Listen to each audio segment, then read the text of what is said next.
खुश हो, उम्मीद करते हैं आप लोग खैरियत से होंगे। सुबह आप लोगों की हो गई होगी, अब तक तो हो जानी चाहिए, अभी भी जिन लोगों की सुबह नहीं हो रही ना, बड़े अफसोस की बात है। अब हम आप लोगों के लिए मॉर्निंग शो 2 बजे तो करने से रहे, अब उठ जाया करें आप लोग जल्दी से। मेरे साथ मौजूद है हुमायूं ज़ेब अब्बासी, मेरे साथ मौजूद है हलीमा जुल्फ़िकार। अस्सलाम वालेकुम, सुबह खैर। उम्मीद है आप सब ठीक ठाक होंगे। अल्लाह ताला आपकी सारी परेशानियां दूर करे और आज का दिन आपका बहुत अच्छा गुजरे। शुरुआत प्रोग्राम की फ़लस्तीन के भाइयों के लिए, बहनों के लिए करेंगे। अल्लाह ताला उनके लिए आसानी अता फरमाए और यकीनन हम उनके जा वजह खड़े हैं, उनके लिए दुआगो हैं कि अल्लाह ताला उनके लिए आसानियाँ अता फरमाए। मूविंग ऑन, जैसे वो कहते हैं ना कि the show must go on, और वो उसके साथ चलते हुए मजबूरियाँ जो है ना वो जाहिर है हमें इस बात का तकाजा करती हैं कि हम आगे बढ़ें इस बात से, लेकिन हमारी दुआएं, हमारी दुआएं, नेक तमन्नाएं हमेशा उनके साथ है। उनके गम में हम बराबर के शरीक हैं, चाहे किसी की भी गलती हो। ये बहुत बड़ी डिबेट हो जाएगी अगर हम इसमें जाएंगे, लेकिन जब सिविलियंस की डेथ होती है तो जाहिर है बंदे को अफसोस होता है। और हाँ, वो जुल्म कर रहे जब अपना हुआ तो मतलब जब बात तो कहाँ कहीं निकल जाएगी, लेकिन अल्लाह ताला उनके लिए आसानियाँ अता फरमाए उनको। अब बात करते हैं जनाब आज की सुबह की। आज का जुमेरात का दिन है, कल जुमे का है, वीकेंड इज़ ऑलमोस्ट नियर। मैं और हलीमा बड़े शिद्दत से इंतजार कर रहे होते हैं वीकेंड के, हमें आराम करना होता है। मुझे खास तौर पे मेरी अब रूटीन बहुत हेक्टिक हो गई है इस टाइम। बिल्कुल भी आराम नहीं करना होता, हुमायूं को सिर्फ हैंग आउट करना होता है अपने दोस्तों के साथ। आराम इज समथिंग एल्स। आराम is like you don't have anything to do. मुझे मजा आता है नाश्ते करने में ना, लोगों के साथ बाहर जाने में। मतलब लिटरली मैं एक जमाने में सोचती थी कौन वो लोग होते होंगे जो छुट्टी वाले दिन उठ के नाश्ता करने चले जाते होंगे। तो then I met my husband, तो और अब मैं हुमायूं से मिली हूं तो मुझे होता है कि ये वो किस्में हैं लोगों की जो सुबह सुबह उठ के ना नाश्ता करने चले जाती है तैयार। हलीमा कल हम बात कर रहे थे, आज मैंने कहा था अगर जाना है तो पजामों में जाओ ना। पजामाज में जाओ यार, फिर तो बंदा कहे भी अच्छा ठीक है यार, अगर दिल करेगा तो चला जाऊंगा, लेकिन पर मैं तैयार होकर जाता हूँ। अगर मैं पजामा पहनूं तो I will be ready to go, मतलब इस तरह के यार पता चलेगा कि तैयार होकर पजामा पहन कर आए। अच्छा, कल हम बात कर रहे थे बड़े मजे की, जो मैंने कल रात को भी सोची, मैनर्स की। कुछ छोटे छोटे जेस्चर्स होते हैं जिससे दूसरों का दिल बड़ा हो जाता है। कुछ आपकी पर्सनालिटी शो होती है कि आप कितने बेहतर हैं। आपको कोई ऐसे कोई 4-5 मैनर्स आपको याद है जिससे आप कहती है कि यार माशाल्लाह that's a good manner and that makes you Impress. अक्सर ऐसे मैनर्स आपको किसी और के, हाँ किसी और के, ओके, अपने भी हो, मतलब ऑफ कोर्स वो तो आपको हो सकता है वो मैनर आप में ना और आप अडॉप्ट कर लें, वो बहुत यार मुझे एक चीज बड़ी वो लगती है जब आप जो हाउस हेल्प होती है या जो आपका हेल्पिंग स्टाफ होता है ना, आप उनके साथ बहुत अच्छा, जो लोग बहुत अच्छा उनके साथ बिहेव करते हैं ना, मुझे वो बहुत अच्छे लगते हैं।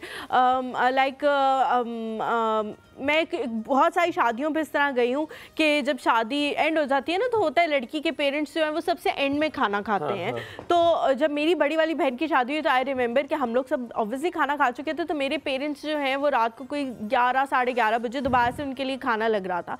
तो उस टाइम एक बहुत बड़ा टेबल था जिस पे वो दोनों बैठे हुए थे और उनके साथ सारे काम वाले बैठे हुए थे, जितों ने, इवन वो भी जो खाना बना रहे थे, तो उन्होंने कहा आ जाओ खाना खाओ। एक बात करूं, करेक्ट आपने जो कहा उसमें मेरे ख्याल में स्टैंडर्ड बिहेवियर रखना जरूरी, कंसिस्टेंट स्टैंडर्ड, ना लाला चुप्पी पोपो, ठीक है, फिर उसके 2 मिनट फेंक देते हैं, और ना ज्यादा आप रूड हो। आप एक ये तो आपकी पर्सनालिटी का हिस्सा होना चाहिए ना कि आपको पता हो कि यार कहाँ तक मैंने करना है और कहाँ तक मैंने नहीं बॉर्डर लाइन लगानी है। अच्छा, आपको ये अच्छा लगता है एक मैनर, और कोई मैनर आपको? और यार बहुत सारे इसी तरह के हैं। मुझे लगता है छोटी छोटी चीज़ें जो है ना वो बहुत डिफरेंसेस पैदा करती हैं। आप किसी के साथ बहस ना करो, आपको पता हो कि यार this person is elder than me और समथिंग लाइक दैट। कभी कभी वो गलत बात भी कर रहा होता है तो आप खामोश है जाओ, वरना जवाब देना किसको नहीं आता, सबको आता है। मेरे मुंह में तो इतनी लंबी जबान है, यहाँ 2 घंटे कंसिस्टेंट हम बोल के जाते हैं, तो आप सोचिए लो कितनी लंबी होगी जो थकती नहीं है। तो इस तरह की चीजें हैं। अच्छा, मेरी अलहमदुलिल्लाह शायद इतनी लंबी जबान नहीं है, मैं बोलने में थोड़ा लड़खड़ाता हूँ। अच्छा, मुझे जो मैनर मुझे पसंद है, मुझे 3 वर्ड्स बहुत पसंद है जो मुझे लगता है लोगों को अपनी जिंदगी में शामिल कर देने चाहिए। बड़े बचकाना अल्फाज हैं, लेकिन नो, प्लीज, थैंक यू, ठीक है, एंड एक है please and one is thank you and another one is what was that, मुझे वो थर्ड वर्ड याद नहीं आ रहा। There is another word, there are 3 words which I like. जैसे फॉर इंस्टेंस, अगर आपको कोई वेटर आ रहा है और आपको खाना रख रहा है, आप खड़ा होते हैं यार कोई थैंक यू बोल दे, बेचारा खाना नहीं, ऐसे बैठे होते हैं आप। You are my non biological brother, है ना? You are my non biological twin brother in these things. कोई इंसान आया आपके पास ने खाना रखा, हाँ सुरखाना उसके, यार चुप हो जाए थोड़ी देर के लिए। और मुझे इतना अजीब लग रहा होता है, आप यूं जा रहे हो, कोई आपके लिए दरवाजा खोल रहा है, आप उसको बोल दो कि थैंक यू समथिंग लाइक बहुत शुक्रिया, इस तरह से आप मतलब मुंह फाड़ के जा रहे होते हैं जैसे ये हमारा हक था कि हम अमीर पैदा हो गए और ये इनका फर्ज था कि ये। और एक और चीज मैं आप सबको सिखाऊं, जब आप कभी लिफ्ट पे हो या स्टेयर्स पर हो कहीं पे भी, तो आप स्टेयर्स पर आगे जाए थोड़ा सा।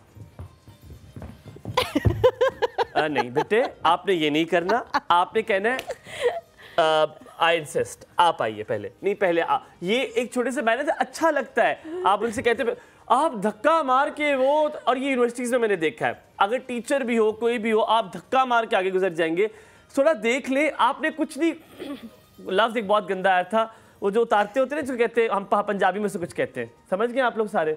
नहीं, हाँ, आपने कुछ नहीं पढ़ा। मैं आपसे ब्रेक में पूछूंगी, यहाँ जो आप, ठीक है, आपने कुछ नहीं वहां से उतारना, कोई आपने कोई जिंदगी में सक्सेस स्टोरीज नहीं बन गई आपकी कि आपने कुछ जल्दी जाके करना है, आपने करना वही है जो आप कर रहे हैं। तो थोड़ा हौसला कर ले, थोड़ा सब्र कर ले, तो these are the manners. I don't think कि इन चीज़ों से सक्सेस स्टोरीज बनती भी है। मुझे एक दफ़ा एक बंदे ने एक बात कही थी कि आप सड़क पे चलते हुए देख लो, लोगों को गाड़ी चलाते हुए इवन देख लो, बहुत सारे लोग हुमायूं ऐसे होते हैं जो पता नहीं अजीब तरह से गाड़ी चला रहे हैं, और जो लोग जिंदगी में कामयाब है ना, जिनके पास इतनी बड़ी बड़ी गड्डियां हैं, वो आराम से चला रहे होते हैं गाड़ी, वो नॉर्मल होते हैं। कुछ लोग ठीक है, कभी कभी होता है कि आप लेट हो रहे हो यार, कभी वंस इन अ व्हाइल होता है। कुछ लोगों को होता है आदत होती है, कोई मेरे से आगे कैसे निकल गया। अगर आप इतने ज्यादा हो ना, फोकस्ड हो, तो फिर वो चीज के मेरे से कोई आगे, वो आप करियर में नहीं, वो चीज आप अपने करियर में दिखाओ कि मेरे से कोई आगे ना निकले, मैं सबसे आगे निकलूं। ये गाड़ी तेज चला के देखें, ये एक अल्लाह मियाँ की नेमत है जो अल्लाह मियाँ ने आपको दी है।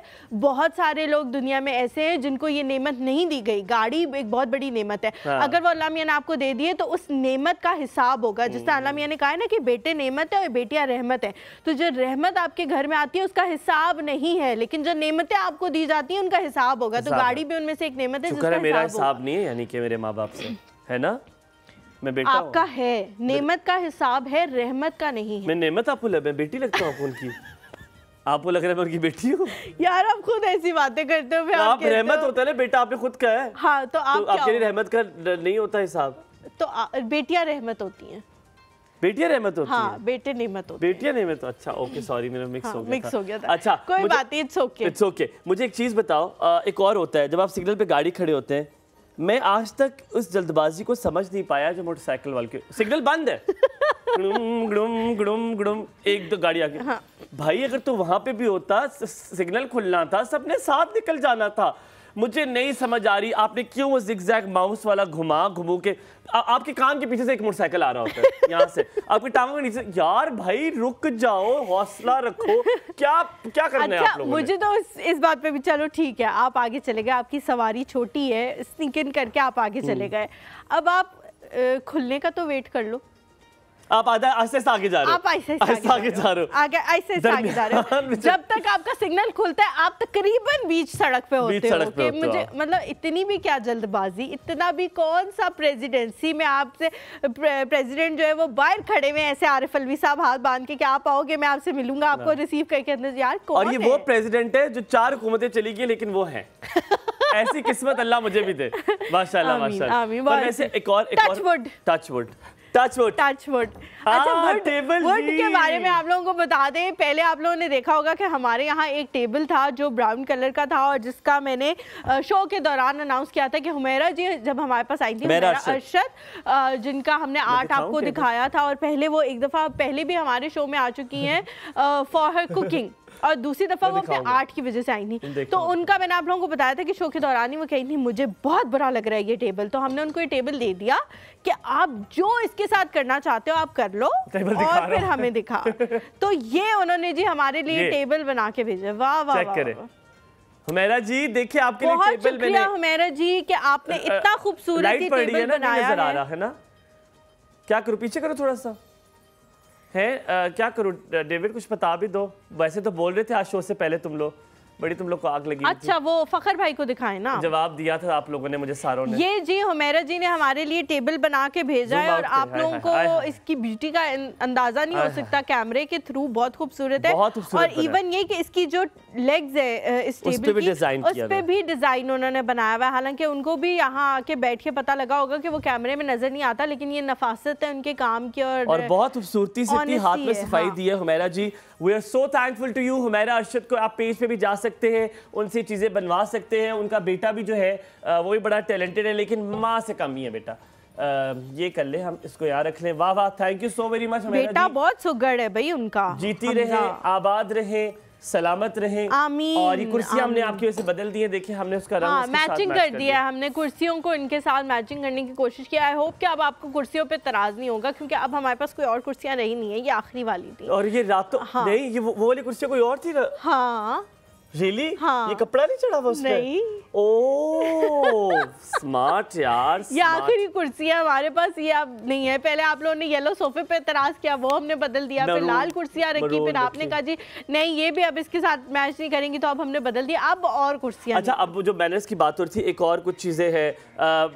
हमने जब कल भी बात की थी कि आप लोग काइंडली जब भी खाना खाएं, कोई भी चीज़ खाएं, आप उठा के अपने बर्तन बेसन में रख कर आएँ, चाहे आप 5 साल के हैं चाहे आप 50 साल के हैं। आप प्लीज़ ये ज़रूर करें। और साथ में आप डाइनिंग टेबल कुर्सी वापस टक इन करके जाएं और खुदारा और याद रखें, अगर आपने नैपकिन रखा हुआ है, आप उसको जो टेबल क्लॉथ है उसको रैप करके रखें ताकि पता चले वो यूज्ड है। ठीक है, वो यूज्ड है। और ये चीज़ें कुछ बहुत छोटे छोटे मैनर्स है जो आप सीख लें। और खुदारा रेस्टोरेंट में जाके प्लेटों और चमचों की आवाज़ों से ना खाए, कड़ंझा ढम ढम, आराम से, कोई जल्दी नहीं, आराम से। अच्छा एक आखिरी बात करके फिर हम लोग ब्रेक की तरफ चलते हैं। वो आखिरी बात ये है कि आप लोगों ने इस बात का भी ख्याल रखना है कि बहुत सारे जिन टेबल मैनर्स की हम बात करें ना, बहुत सारे लोग कहेंगे अब तो ये फॉलो ही नहीं किए जाते, इतना भी क्या है, ये वो फलान ढमकान।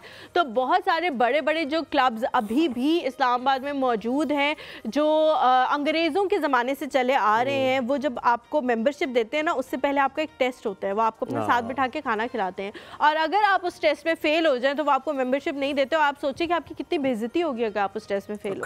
तो थोड़ा सा टेबल मैनर्स को सीखने के बारे में सोचिए। अगर आप नीचे बैठ के भी खा रहे हैं, आपके खाने भी कुछ मैनर्स होते हैं। आवाज नहीं आनी चाहिए कि आपके मुंह की आवाज आ रही है, चौथा बंदा पता चल रहा है उसको कि कितने आपने दफा चबाया वाले को। वापस आते ब्रेक लेते, कहीं मत जाएगा, देखते रहिए।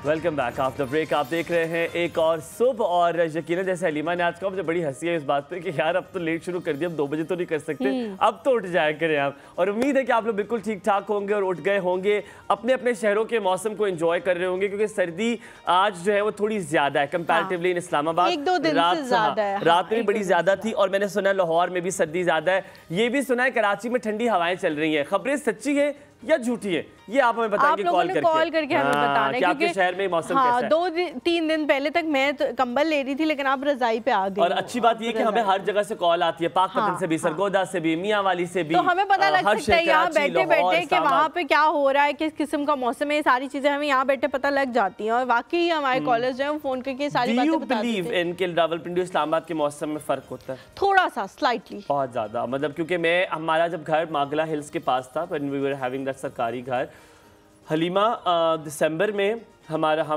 उसमें जाते होते थे, जो कैरी डब्बे नहीं, वो जो नहीं होती, जो पीछे गाड़ी खाली होती है, शिरोज कहते हैं उसे, शेजोर। हाँ, तो हमें शेजोर में लेके जाते थे। शिरोज शिरोज है वो। शिरोज में नहीं, आइंदा से उस गाड़ी का नाम शिरोज है। हाँ, तो हमें उसमें लेके जाया करते, क्योंकि हमारे पास शिरोज खान तो हमारे ना उसमें बर्फ के तोंदे बने होते थे हमारे। अच्छा। यार हलीमा उधर से यार वो तो आप पिंडी में भी चले जाओ उस गाड़ी में, तो आपका दिसंबर में जाहिर है बहुत बुरा हाल होगा। समझी नहीं हो, वो बागला हिल्स बिल्कुल सामने थी, there was nothing at all, तो वो बिल्कुल ठंडी हवाएं। अच्छा मैं बताती हूँ, ये उस जगह पे होता है जहाँ पे जो एटमॉस्फेयर है ना वो जरा खुला हो, आबादी कम हो।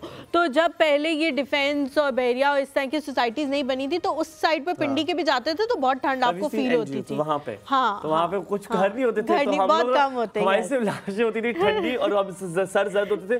तो अम्मी कहती सुबह ग्रॉसरी ले जाना होता है, तो हम डेली सुबह रात को प्लान बनाते हैं ग्रॉसरी लेंगे, और सुबह जब हम ग्रॉसरी लेते थे इतनी ठंड होती, क्योंकि इतनी ठंड होती थी। हाँ, तो ये वो मौसम आने वाले हैं ना कि आपको मुश्किल होता है एक औरत के लिए, अगर वो काम कर रही है, बिजनेस भी चलाना, घर भी चलाना, बहुत ज्यादा बहुत ज्यादा। आज का जो हमारा शो है वो हमने टोटली डेडिकेट किया है बिजनेस को, क्योंकि बिजनेस के हवाले से हम हमेशा बात करते हैं बिजनेस करना कितना ज्यादा जरूरी है। आप अपने खुद के बॉस होते हो और आप अपनी चीजें जो है अपने हिसाब से हैंडल कर लेते हो। जिस तरह हुमायूं ने कहा कि एक औरत अगर जॉब कर रही है तो उसके टाइमिंग्स होंगे ना कि आपने इतने से इतने बजे तक आना है, लेकिन अगर आप अपना बिजनेस कर रहे हो तो वो आपको थोड़ा हेल्प कर देगा कि आप अपने हिसाब से अपनी रूटीन कर सकते हो। ऐसे हो नहीं सकता। अगर आज हमारी जो गेस्ट आप उनसे पूछे, वो ये हो नहीं सकता घर में इनपुट ना देती हो, चाहे मैं कहता हूं 12 घंटे भी होना, औरत ने घर आके अपने काम पता नहीं मेरे ख्याल से लड़की को I am really blessed in this, लेकिन मुझे लगता है कि पाकिस्तान की 99.99999% लड़कियां जो हैं वो जितना भी काम बाहर कर ले उनको घर आके काम करना पड़ता है। उनको कहा जाता है कि नहीं भाई ये तो आपकी जिम्मेदारी, आपने करना है, वो एक एक्स्ट्रा चीज़ है, आप करो या ना करो वो आपकी मर्जी है।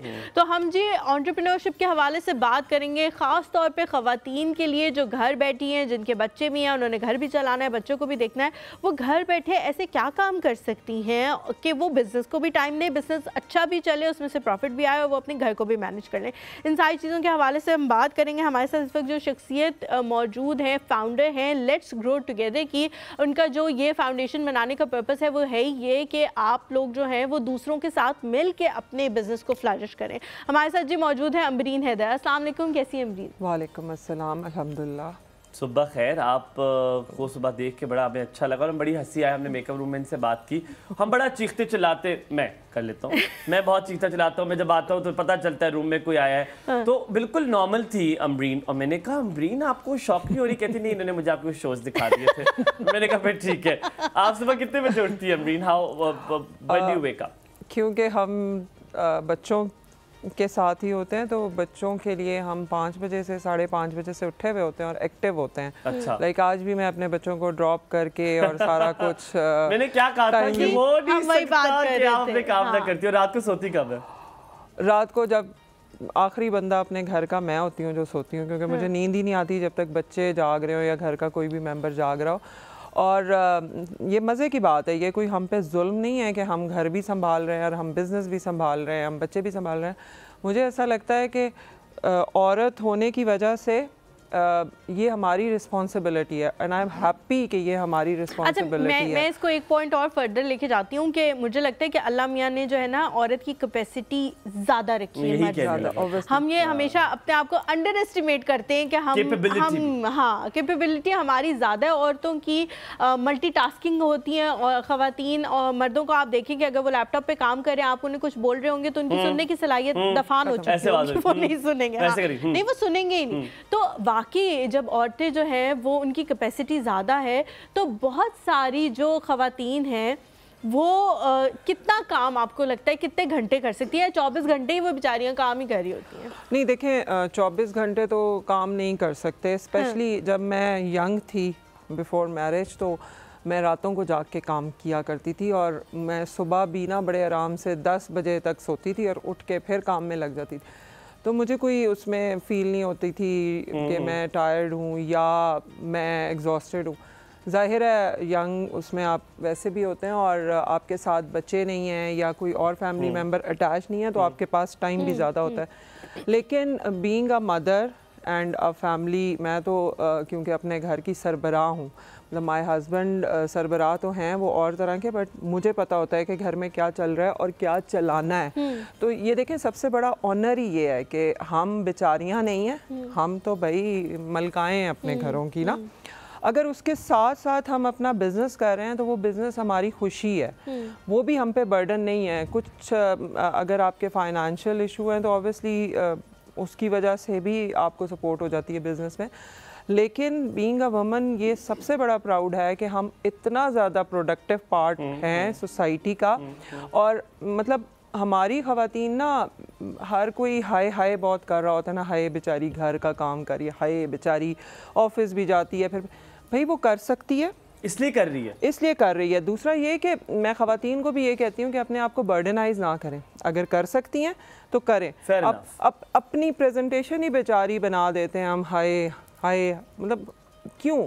जो आपकी, अगर आप पे कोई फाइनेंशियल प्रेशर नहीं है और आप अपने शौक़ के लिए कुछ कर रहे हैं तो उसको ज़रा ना हैप्पीली करें।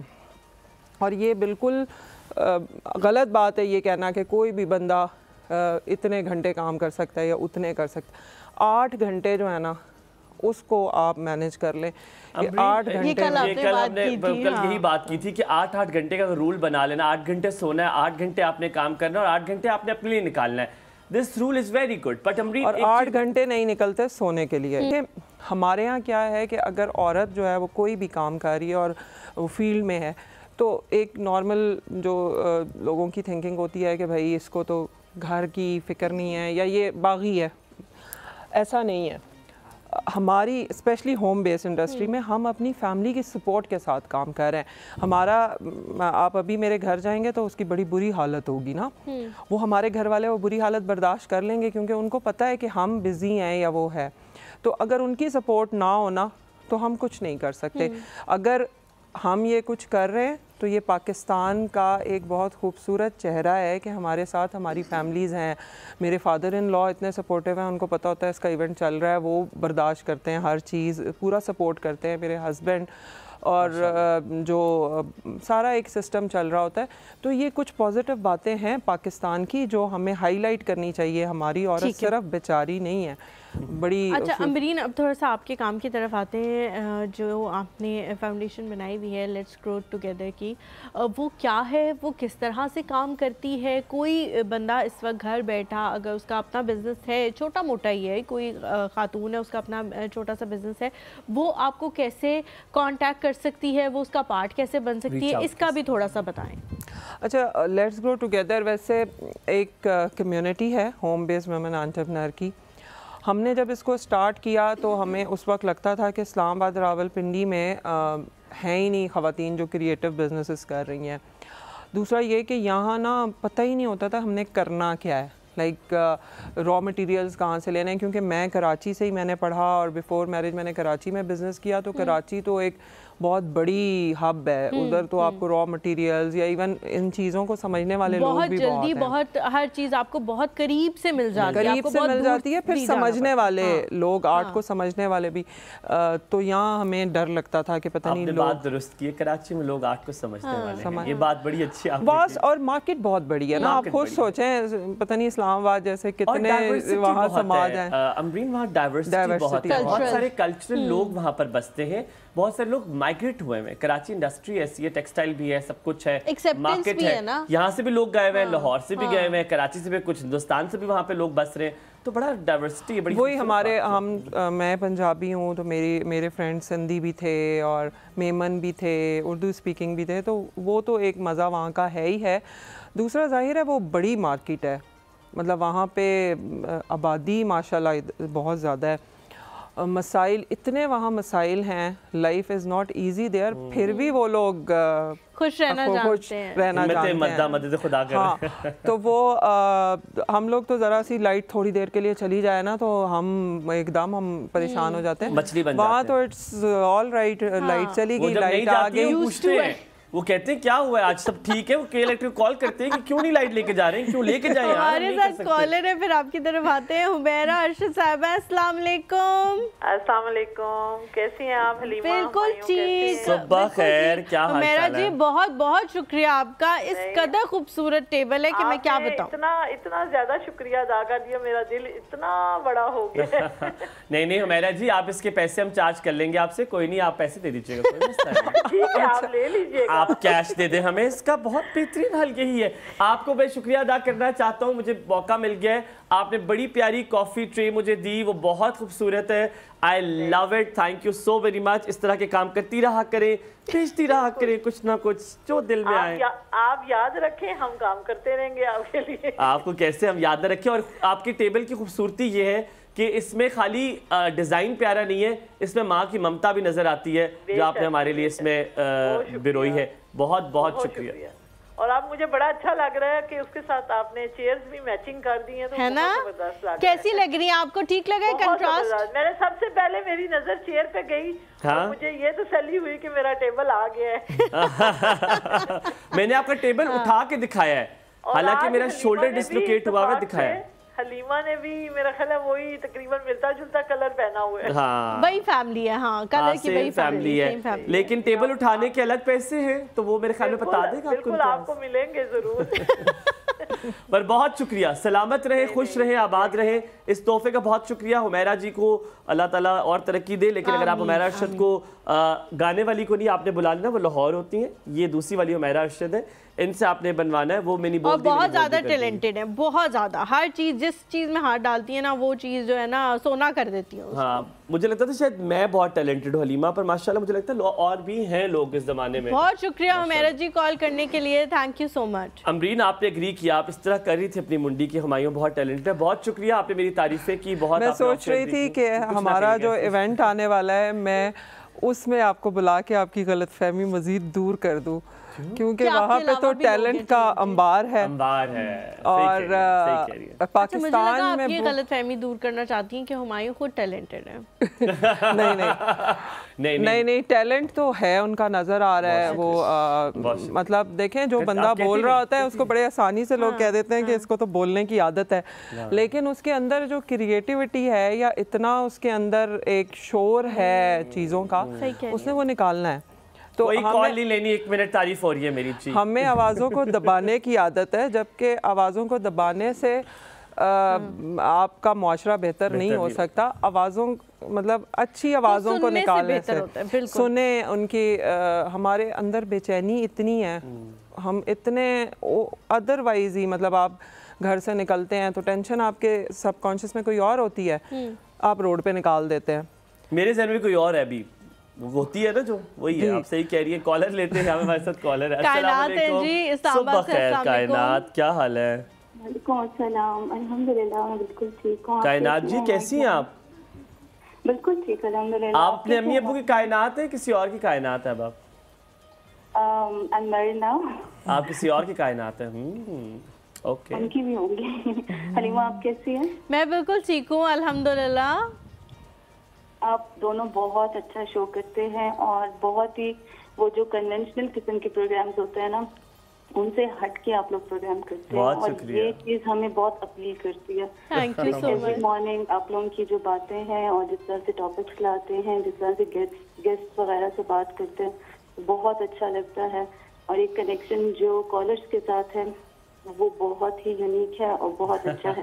आप लोग बहुत रिस्पेक्ट देते हैं कॉलेज को भी। आप लोग रियलाइज कर रहे हैं, आप लोग को नजर आ रहा है, शायद यही बहुत बड़ी ये हमारी सबसे बड़ी अचीवमेंट है। और thanks to our team, it's just not me and Halima, ये इन सब का है। अगर अभी उनकी तारीफ ना करूं तो बाद में बातें सुनाता हूं। मतलब नाश्ता करते हुए आपका प्रोग्राम देख रही होती हूँ, लेकिन आज मैंने सोचा चलो कॉल करके एक शाबाशी जरूर बनती है। बहुत शुक्रिया, थैंक यू सो मच कायनात कि आपने इतना हमारे बारे में सोचा और पहली दफ़ा कॉल की हमें, और हम उम्मीद करते हैं कि अब आप दोबारा करते रहेंगे। और आपकी यकीन माने, आपकी हर कॉल जिस तरह ग्लूकोज की ड्रिप लगती है ना, हमें वो लिटरली उस तरह की ड्रिप की जरूरत भी है। आपको पता है मेरी हालात नहीं ठीक, मैं ठीक नहीं यार। कल मेरा शोल्डर डिसलोकेट हो गया, मुझे बहुत दर्द हो रहा है। आप लोगों ने मेरे लिए दुआ करनी है। मेरा शोल्डर कफ जो है उससे बहुत इशू है। एक्सरसाइज करते हुए? हाँ, एक्सरसाइज करते हुए तो इट्स बीन 6-7 मंथ्स। तो फिर मैंने कहा चलो यार अब पैसे खर्च कर लो, फिजियो को दिखा लूँ। मैंने उससे कहा भी कि मैं सेलेब हूँ, ज़्यादा पैसे ना लेना लेकिन उसने लिए मुझसे। तो वो ही सेइंग कि इसका बड़ा ये ज़रा जो मसला अच्छा जी, हमारे साथ जी मिसेस जमाल हैं। अस्सलाम वालेकुम। वालेकुम सलाम। कैसी हैं आप? अल्लाह का शुक्र, बिल्कुल ठीक। Mrs Jamal from Lahore. आप दोनों कैसे हैं? हम भी बिल्कुल ठीक है अल्हम्दुलिल्लाह। बहुत शुक्रिया। मिसेस जमाल, आपका अपना नाम क्या है? मेरा अपना नाम अनीका है। इतना खूबसूरत नाम है अनीसा, बहुत अच्छा नाम है आपका माशाल्लाह। सो मिसेस जमाल क्या कहेंगी? मैं ये कहूँगी कि वाकई हुमायूं आप बहुत टैलेंटेड है, लेकिन हलीमा आपसे ज्यादा टैलेंटेड है। वो नो डाउट जी, नो डाउट।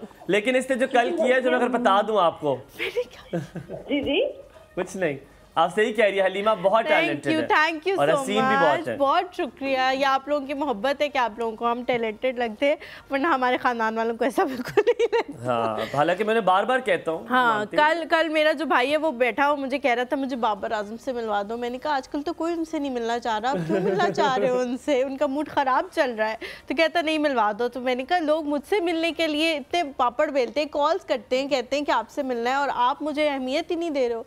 तो उसने कहा हाँ, हो सकता है बाबर के घर वाले भी ना देते हो। पर बहुत शुक्रिया मिसेस जवान आपकी कॉल का, और आपकी बातें बड़ी अच्छी लगती हैं हमें। आपने भी मेरे ख्याल से पहली दफा कॉल की है आज, वो लोग कॉल कर रहे हैं जो पहली दफा कर रहे हैं। That's very nice. That's very nice. यहाँ पे जी एक छोटा सा ब्रेक लेते हैं, ब्रेक के बाद जब वापस आएंगे आप लोगों की मजीद कॉल शामिल करेंगे और गुफ्तगू का सिलसिला आगे बढ़ाएंगे। कहीं मत जाइएगा हमारे साथ।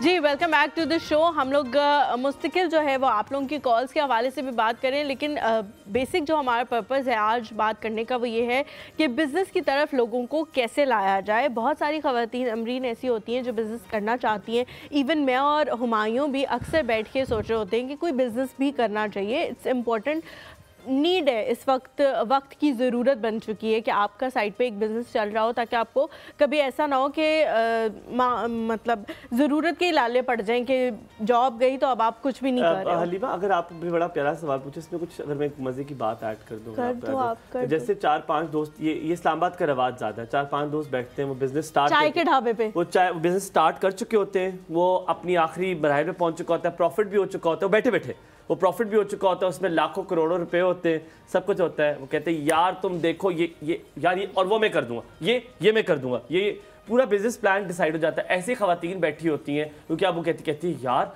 दुर्दाना ने कुकिंग शुरू की थी, दुर्दाना गड्डी ले ली थी, दुर्दाना गड्डी ले ली थी, मैं तुझे दस रही हूं। फिर दुर्दाना के साथ शकीला मस्कीना सारी वो कहती है कि हुण हसी भी तू बनाई बिरयानी रायता मैं बना लियांगी तो फिर बेचांगे तो दुर्दाना नो फना कर देंगे। ये आइडिया जो सारे होते हैं दुर्दाना के साथ ठेला लगाएंगे। हाँ, ये आगे क्यों नहीं जाते? बिजनेस तो हर कोई खोलना चाहता है। एक मिनट, हुमायूं के ये सवाल के लेके आऊंगी, पहले कॉलर ले लेते हैं। अस्सलाम वालेकुम जी, नौशीन है हमारे साथ। हेलो, अस्सलाम वालेकुम। नौरीन है। नौरीन ने कल भी कॉल की थी, मुझे याद है, शायद कल या परसों। हेलो नौरीन जी, अस्सलाम वालेकुम। आप टीवी का वॉल्यूम बंद कर दें प्लीज, ताकि हमारी से बात हो सके आपकी। नौरीन जी अस्सलाम वालेकुम। अब तो जो G8 पे नौरीन है सारी वो भी पीछे सारी बातें सुन रही है, लेकिन मेरी बात ही सुनिए। हाँ जी, हुमायूं के सवाल की तरफ आ जाओ। देखें, बिज़नेस जो है वो ऐसा नहीं है कि दुर्दाना ने खाना बनाया और गड्डी ले ली। ओवरऑल जो इकोनॉमी का हाल है आजकल, और दूसरा ये कि देखें ये ग्रेजुअल है ना कि आपने आहिस्ता आहिस्ता ऊपर जाना है।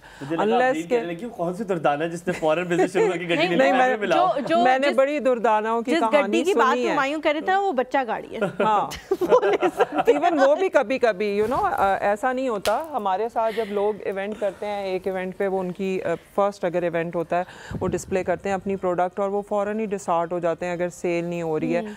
मैं उनको ये कहती हूँ कि देखें, आपने एक प्रोडक्ट लॉन्च की है, अब आपने ये आपका टेस्ट हुआ है कि लोगों को वो पसंद आ रही है नहीं आ रही, या उसमें क्या ऐसे चेंजेस है जो आप ले आएँ तो वो बेटर हो सकती है। आजकल टू बी वेरी ऑनेस्ट यही हो रहा है कि फ़लाना ये कर रहा है, देखो मैं क्यों नहीं कर सकता, या वो ये कर रहा है। ऐसा नहीं है। आप जब बिज़नेस स्टार्ट करने का सोच रहे हैं ना, तो आप ये सोचें कि ज़रूरत किस चीज़ की है, आपकी नीश क्या है, क्या, हाँ आपकी नीश भी देखें, और दूसरा लोगों अपनी टारगेट ऑडियंस चेक करें कि आप किस टारगेट ऑडियंस को कैटर करेंगे, और आपकी प्रोडक्ट जो है उसमें क्या यूनिकनेस होगी जो पहले से नहीं है। जो पहले से है उसी को बनाए जा रहे हैं। जो अब हम आप कहीं भी जाएं ना, कैंडल मेकर्स की भरमार है, सोप मेकर्स की भरमार है, फिर ये रेजर कुकिंग वाले शेफ। चले कुकिंग तो हमारा मतलब मुआशी मसला है, खानदानी नहीं, हमारा कौमी, सॉरी कौमी, कि हमने खाना तो खाना ही है, चाहे जो भी हो रहा होता है तो वो खाना चलता है। हर जगह पे रेस्टोरेंट है। रेस्टोरेंट के अलावा होम बिजनेसेस भी माशाल्लाह चलते हैं, खाना चलता है अगर आपके खाना डिफरेंट है। लेकिन जो हम प्रोडक्ट सेल कर रहे हैं ना, एक तो ये कि वो कई लोगों को उसकी ज़रूरत नहीं होती, उनके घर परफेक्टली सेटल्ड होते हैं। ठीक है। अगर आप एक गिफ्ट आइटम सेल कर रहे हैं, हाँ। आपका गिफ्ट आइटम में क्या यूनिकनेस है कि जो मैं अपने किसी खास बंदे को देना चाहूँगी? अच्छा, मैं यूनिकनेस के बारे में पूछूंगी क्योंकि मुझे लगता है दुनिया में अब हर चीज़ पहले से किसी ने बनाई हुई है, तो क्या यूनिक लेके आए? हमारे साथ जी सारा है रहीम यार खान से। अस्सलाम वालेकुम सारा। सुबह खैर। हेलो। अस्सलाम वालेकुम। जी वालेकुम सलाम, कैसी हैं सारा? अल्हम्दुलिल्लाह, आप सुनाएं कैसे हैं दोनों? बिल्कुल ठीक है हम दोनों। माशाल्लाह बहुत अच्छा प्रोग्राम चल रहा है। थैंक यू, बहुत शुक्रिया, सलामत रहो। और आपकी गेस्ट भी बहुत अच्छी बातें बता रही हैं। बेसिकली मुझे इंटरेस्ट नहीं है बिजनेस वगैरह में, लेकिन वो इतनी खूबसूरती से बात करनी है कि वो ना सुनने को जी चाह रहा है।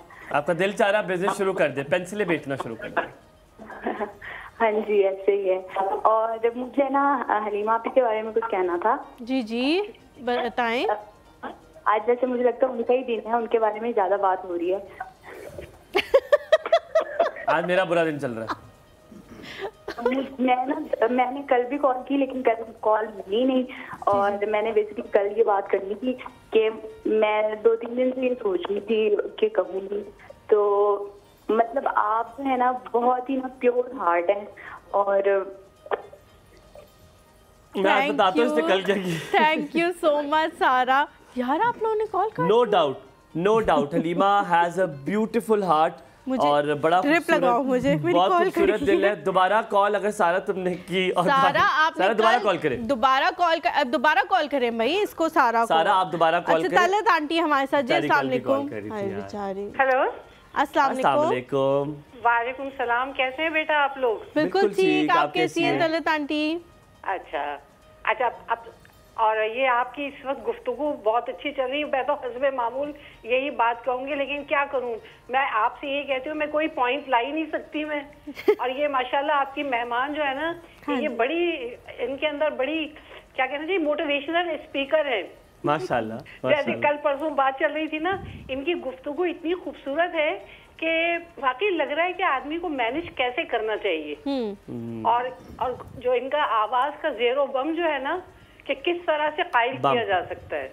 बम पे गौर करें आप। देखिए उर्दू कितनी अच्छी है हमारी तलत आंटी की।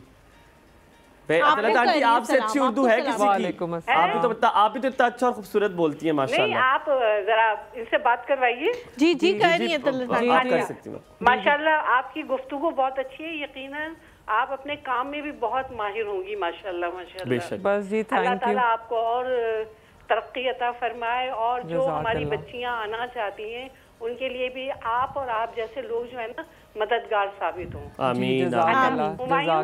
आपसे एक बात कहनी है बेटा। जी दिन बुरा चल रहा है कि कल मुझे सुनकर बड़ी महसूस हुई थी जब मैंने कहा था आपका प्रोग्राम A+ जा रहा है, तो आपने कहा नहीं ये वो और पे आ रहा है। तो ये बड़ा एक क्विक रिस्पॉन्स था जो मुझे बहुत अच्छा लगा। अच्छा, अब चूंकि मैं टीचिंग प्रोफेशन में हूँ तो हमारे यहाँ जो ग्रेडिंग होती है वो A+, B+ होती है। तो इस वजह से मैंने एकदम, चूंकि मैं कॉपियाँ चेक कर रही हूँ ना, तो इसलिए मैंने A+ कह दिया था हैं। और दूसरी बात ये है कि आज आपका इंट्रोडक्शन क्या बल्कि रोजाना ही आपका इंट्रो बड़ा अच्छा होता है। बहुत शुक्रिया। और अब ये कौन तय करता है ये बताइए मुझे। ये बड़े मजे की बात बताता हूँ। ये हर रोज हम में से कोई एक हम दोनों डिस्कस करते, हम पहले मेकअप रूम में डिस्कस करते, इस बारे में बात करेंगे। तो किसी दिन हलीमा कहती है कि हुमायूं आज इस बारे में बात करेंगे, किसी दिन मैं कहता हूँ हलीमा आज इस बारे में बात करेंगे। डेज आप कर लें कि कभी हुमायूं कहते कभी मैं कहती हूँ। हाँ अच्छा, मैं असल में कई दिनों से सुन रही हूँ ना, तो ये इसमें मुझे इतनी कहना चाहिए इतना खूबसूरत लगा। मैंने कहा ये तो इतने हमारे जनरल हमारे टॉपिक हैं जो हमें मालूम होना चाहिए, जो हमारी बातें हम जो माँ बाप से अपने बचपन में अपने घर में जो सीखते हैं चलिए अगर इस वक्त ऑन एयर भी ये बातें हो रही हैं तो बहुत अच्छी बात है। आपने ये बात करके हमारा दिल बड़ा कर दिया कि जो एफर्ट हम करने की कोशिश कर रहे थे ना वो पूरी हो रही है। बहुत वो जो मिसिंग एलिमेंट है ना, जो घर में तरबियत नहीं हो रही, हम कोशिश करते हैं कि वो हम यहाँ पे थोड़ी सी बताने की कोशिश करें। बिल्कुल माशाल्लाह, अल्लाह ताला आपको इसमें कामयाब करे। आमीन। और अच्छे जो है टॉपिक्स जो है, बहुत शुक्रिया। चलिए मैं इसके साथ अल्लाह हाफिज़। बहुत बहुत शुक्रिया। ये जो तलत आंटी ने बात की है हलीमा, मेरा मकसद सिर्फ ये था कि जो बार बार हम यहाँ पर बैठ के कहते थे मीडिया किरदार है कि वो भी बच्चों की रहनुमा में करे, तो वो किरदार हमने ही अदा करना था ना दोनों ने। तो हमने सोचा था ये, अब जब हम स्टार्ट करते हैं, कहा था हम इंट्रो पे हमेशा कोई घर की बात करेंगे, कोई ऐसी बात जो रिलेटेबल है। हमने कभी ये बात नहीं नॉर्मल है, हम नॉर्मल घरों से आते हैं। और मैं आपको बताऊं, मैंने एक मॉर्निंग शो अमरीन, मैं आपको नाम नहीं लूंगा, लोगों को पता है उस मॉर्निंग शो में, because she is a very good friend of mine, और बहुत सारी बातों में झूठ बोलती थी, वो बहुत सारी बातों में किस्से बनाती थी उसी टाइम पे, और वो इतने ग्लोरीफाइड किस्से होते थे ना कि आप रिलेट नहीं कर पाते थे, और फिर आपको एहसास कमतरी होता था कि ओ मेरे पास तो ये है ही नहीं, ओ मैं तो ये कर नहीं सकती। वो कहती थी मैंने इतने कर्टन्स लगाए, मैंने ये किया, मैंने वो किया, मैंने अपना घर ये किया, मैंने इतना बड़ा, तो वो लोग रिलेट नहीं कर पाते थे, और फिर क्या होता था उससे एहसास कमतरी, और लोग कहते थे ओह ये क्या हो रहा है, और वो बहुत सारे झूठे वाकयात बनाती थी। लेकिन बहुत अच्छी चीजें भी चल रही हैं टेलीविजन पे, और उसमें हम भी एक कंट्रीब्यूशन देना चाहते हैं। सवाल जो यूनिकनेस का आप कह रही थी, हलीमा ने आपसे कहा था, मैं उस पर जिक्र करूंगी। चीजें तो सभी हो चुकी हैं, तकरीबन सब स्टार्ट हो चुका है, तो जो सब स्टार्ट हो चुका है उसमें कोई क्रिएटिविटी लाए, आप ये कहना चाह रही हैं? मैं ये भी कहना चाह रही हूँ, कॉलर ले लो अगर आपकी जी जी, आप कुछ चीज ले कॉलर है हमारे साथ। हुमा इस्लामाबाद से, अस्सलाम वालेकुम। वालेकुम अस्सलाम, सुबह बखैर। सुबह बखैर, कैसी है हुमा? अल्लाह का शुक्र, आप सब कैसे हैं? बिल्कुल ठीक, अल्लाह का शुक्र। चलें आज आप तारीफों कर रहे हैं तो मैं भी कर दूं। पता है हलीमा, आप कह रही थी ना कि घर के ही कहते हैं आपके भाई के, भाई मुझसे आप कह रही थी मुझसे मिलने, मैं भी एक सेलिब्रिटी हूँ, तो वो मेरी बेटी को पता है इतनी सी है पर शो मीडिया का कैसे हुआ है। हाँ। मम्मा मुझे भी शो में जाना है, मुझे भी जाना है, कैसे जाते हैं? तो मैंने इसलिए शो में फोन भी किया था कि भाई मेरी बेटी को शो के आप इसे बुलाएं कि उन्हें मिलना है। आप हमारी बात तो करा दे उससे फोन पे। नूर तो हर स्कूल गई हुई है, अभी तो स्कूल गई हुई होती ना, मैं शाम के शो में करती थी, आप भी जब होते थे तब भी वो करती थी। हाँ, तो उसे बहुत शौक है आपके शो में आने का, मिलने का। जब आपका शो खत्म हो रहा था लास्ट टाइम उसने फोन किया तो उसका यही सवाल था, मम्मा अब मैं कैसे बात करूंगी, और फिर उसकी एक है ना सवाल मिस हो गया था कि आपकी तारीफ करनी थी और उसे कुछ कहना था। कह रही मम्मा मैं वो दोबारा कर लूं? मैंने कहा नहीं बेटा बुरी बात है, सबकी कॉल आ रही है। तो कह रही मम्मा नहीं, मैं ना नूरी नजर के नाम से कर लेती हूँ। ये तो और भी बुरी बात है बेटा। तो कह रही नहीं मम्मा वो पहचानेंगे नहीं कि दूसरी कॉल आई है। फिर खुद ही हंस के पता है क्या बोली, मम्मा मैं तो इतनी देर है ना नूरे नजर नहीं रह सकती, वो तो मेरी आवाज से पहचान लेंगे। मैंने कहा मानो आप कितनी शार्प हो अभी से। तो माशाल्लाह, आपकी एक ही बेटी है? माशाल्लाह जी, एक ही बेटी। माशाल्लाह, अल्लाह सलामत रखे उसको। वो जब मैं भी कह रहा था हलीमा की जगह उसके सवाल ना, मैं तो अच्छा अगर आप किसी को बताओ भी ना बच्चों को, मुझे आज तक मेरी माँ ने जो कहा ये बात करना मेहमानों से, मैंने कभी वो बात नहीं की, वो याद है, मैंने कभी की नहीं वो बात। कि वो सवाल वो खुद ही करती थी, है ना, क्रिकेट से रिलेटेड। यस हाँ, वो उसको शो, जैसे हम जो चीजें देखते हैं न्यूज देखते हैं उसे न्यूज का शो के। एक काम कर दीजिएगा, हम ना आज अभी क्योंकि 3 बजे दोबारा लगे स्कूल से आ जाएगी, हम उसके लिए एक मैसेज देते हैं, तो वो आपने नूर को लाजमी दिखाना है। नूर वी लव यू, हमें आप बहुत अच्छी लगती हो, और इंशाल्लाह आपको जल्द प्रोग्राम में भी इनवाइट करेंगे। हम आपसे दिखाऊंगी। कल की बात भी शेयर करनी थी। कल पता है वो आपके प्रोग्राम में मैंने उसे ये बात आपकी वो उसके दांतों की शोकेस वाली कही ना, वो कार्टून देख रही थी, उसने चैनल सर्च किया ना तो आपका आ गया। उसने कहा मम्मा फोन करते हैं। मैंने कहा बेटा वो देखो आप वो भी देखा करो ना, ऊपर रिपीट में हो रहा है। तो इतने में मेरी कॉल आ गई तो उसने वो बात सुन ली, वो तो रोना शुरू कर दिया, मम्मा आपने मेरी इंसल्ट करा दी, शोकेस में टिप का कह दिया सबके सामने। मैंने कहा ये इंसल्ट नहीं है, वो देखो फिर डॉक्टर साहिबा क्या कह रही हैं, आपके लिए क्या बता रही है। बाबा को भी उसने ये बात बताई जब ऑफिस से आ गए। तो मुझे आप हाँ, तो आपकी गेस्ट से ये पूछना था कि जैसे उन्होंने बताया वो स्टॉल भी लगाती हैं, तो मैं खुद टीचर थी, नूर की वजह से मैंने अपनी टीचिंग है ना छोड़ दी कि वो डिस्टर्ब हो रही थी, तो मुझे लग रहा था कि बस अभी नहीं मैं कंटिन्यू रख सकती, तो मैंने ना टीचिंग छोड़ दी। तो जैसे मुझे भी शौक है कि मैं भी कुछ करूँ, तो मेरा है कुकिंग का, तो किस तरह फिर हम इनसे मिल सकते हैं, या कुकिंग का कोई स्टॉल होता है? हो गया, हम पूछते हैं कि आप जो है ना हुमा आप कैसे राब्ता कर सकती हैं उनसे, ये मैं पूछती हूँ। थैंक यू जी, थैंक यू। जल्दी से इसका जवाब दे दें, सवाल चला रहा है। आपने जल्दी से जवाब इनका कुकिंग का है तो ये जिस भी शहर में है, आई डोंट नो ये इस्लामाबाद में, तो सबसे पहले तो अपना पेज बनाएं, अपनी चीज़ों को अपने सर्कल में इंट्रोड्यूस कराएं उनके फ्रेंड्स या फैमिली के थ्रू, ताकि इनको एक तो रिव्यूज़ का भी पता चल जाए, दूसरा ऑर्डर्स आना शुरू हो जाए। सबसे पहले जो अडॉप्टर्स होते हैं आपके बिजनेस के वो आपकी सराउंडिंग में होते हैं, आपके फ्रेंड्स, आपकी फैमिली। अच्छा ठीक है अमरीन, मैं आपसे पूछूंगी कि किसी ने अगर आपको कांटेक्ट करना है तो वो कैसे किया जा सकता है? हम यहाँ पे एक छोटा सा ब्रेक लेते हैं, ब्रेक के बाद जब वापस आएंगे तो हम आप लोगों को बताएंगे कि आप लोग अगर अमरीन से कांटेक्ट करना चाहते हैं तो वो कैसे हो सकता है। कहीं मत जाइएगा, हमारे साथ रहें।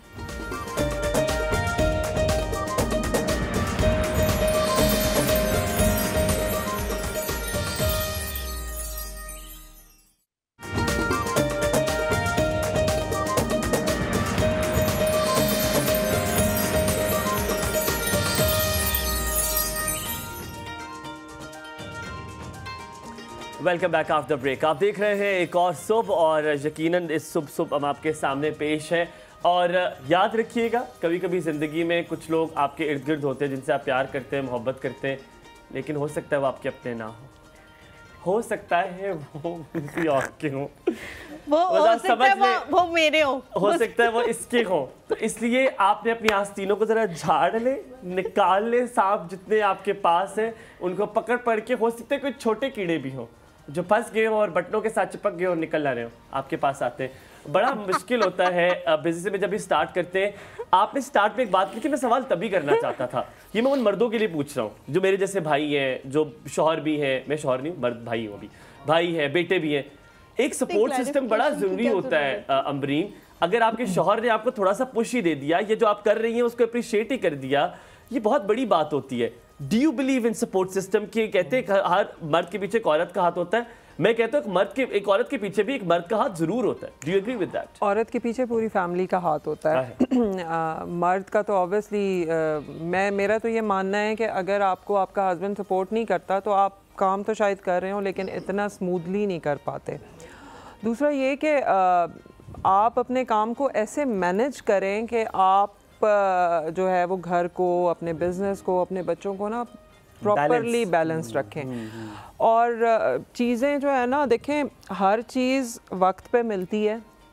आप हमारी ख़वातीन जो है बहुत ज़्यादा जब बिज़नेस में उसमें पड़ जाती है, नहीं चल रहा, ये नहीं हो रहा, वो नहीं हो रहा, हर चीज़ टाइम मांगती है। बिज़नेस है वो फर्स्ट डे आपका नहीं हिट चला जाता, थोड़ा थोड़ा करके बढ़ता है। प्लस ये कि हम जितने भी होम बेस्ड बिजनेसेस हैं हम बहुत कम पैसों के साथ स्टार्ट करते हैं। ये नहीं होता कि हमारे पीछे करोड़ों का इन्वेस्टमेंट होता है, क्योंकि जाहिर है मैं अभी तक मैं डरती हूँ बहुत बड़ी कोई इस तरह का पैसा कहीं से लोन लेने से। इवन मैं डर रही होती हूँ कि पता नहीं मैं कितने अरसे तक इसको चला पाऊँगी या मैं कर सकूँगी। तो ये चीज़ें ना ख़वातीन के जो खौफ है ना वो डिफरेंट है, क्योंकि उनको ये देखना होता है और उनको जैसा भी है, चाहे जितना भी आपका हस्बैंड सपोर्टिव हो, आपने उसको भी जवाब देना है कि भाई मैंने उसका पैसा अगर है तो कहाँ लगाया। नहीं, it's a positive thing and it's a beauty for culture. कई लोग कहते हैं कंजर्वेटिव फैमिली है, तो मैं कहती हूँ नहीं, केयरिंग फैमिली है। अगर आप घर से बाहर हैं और आपके मेल फैमिली मेम्बर्स आपके बारे में कंसर्न्ड है तो this is not a negative thing. भाई उनको पता होना चाहिए उनके काम। मैं तो घर से निकलती हूँ तो पूरा प्लान घर में बता के निकलती हूँ कि भाई मैं यहाँ, अगर अल्लाह ना करे मुझे कुछ हो जाता है तो घर वालों को पता तो हो कि कहाँ पे। तो ये चीज़ें देखें, हमें अपने बच्चों को सबको एक चीज़ बतानी है कि मादर पिदर आज़ाद जो एक जनरेशन का चल रहा है सिस्टम, वो ज़्यादा प्रोडक्टिव नहीं है। क्योंकि देखें अगर हमने आंसर करना है, देखें सबसे बड़ी जो हमारे ऊपर मशीन लगी हुई है ना, कैमरा लगा हुआ है, वो अल्लाह ताला का है। आप अगर कुछ गलत सही कर रहे हैं तो वो तो नोट हो रहा है दाएं बाएं, अल्लाह ताला ने आपके ऊपर चेक रखा हुआ है। मेरी बेटी कह रही होती है मामा इस टाइम राइट वाला लगा हुआ है काम में या लेफ्ट में। तो इस तरह की चीज़ें बच्चों को आप देना कि मामा बाबा तो नहीं है हर वक्त आपके साथ, बट अल्लाह ताला इज़ ऑलवेज़ देयर, जो आपकी हर अच्छी बुरी बात को देख रहे हैं, अच्छी बातों को उसी वक्त रिवॉर्ड कर रहे हैं, और बुरी बातों को आपके ऊपर ये नहीं है कि अब आप डायरेक्ट जला दिए जाएंगे। आपको अल्लाह ताला ने बुरी बात पे भी टाइम दिया हुआ है कि इसको सुधार लो। तो मतलब जब आप अल्लाह ताला का खौफ हर वक्त महसूस करेंगे ना तो कई सारे प्रॉब्लम्स हल हो जाएंगे। बात की है जो नहीं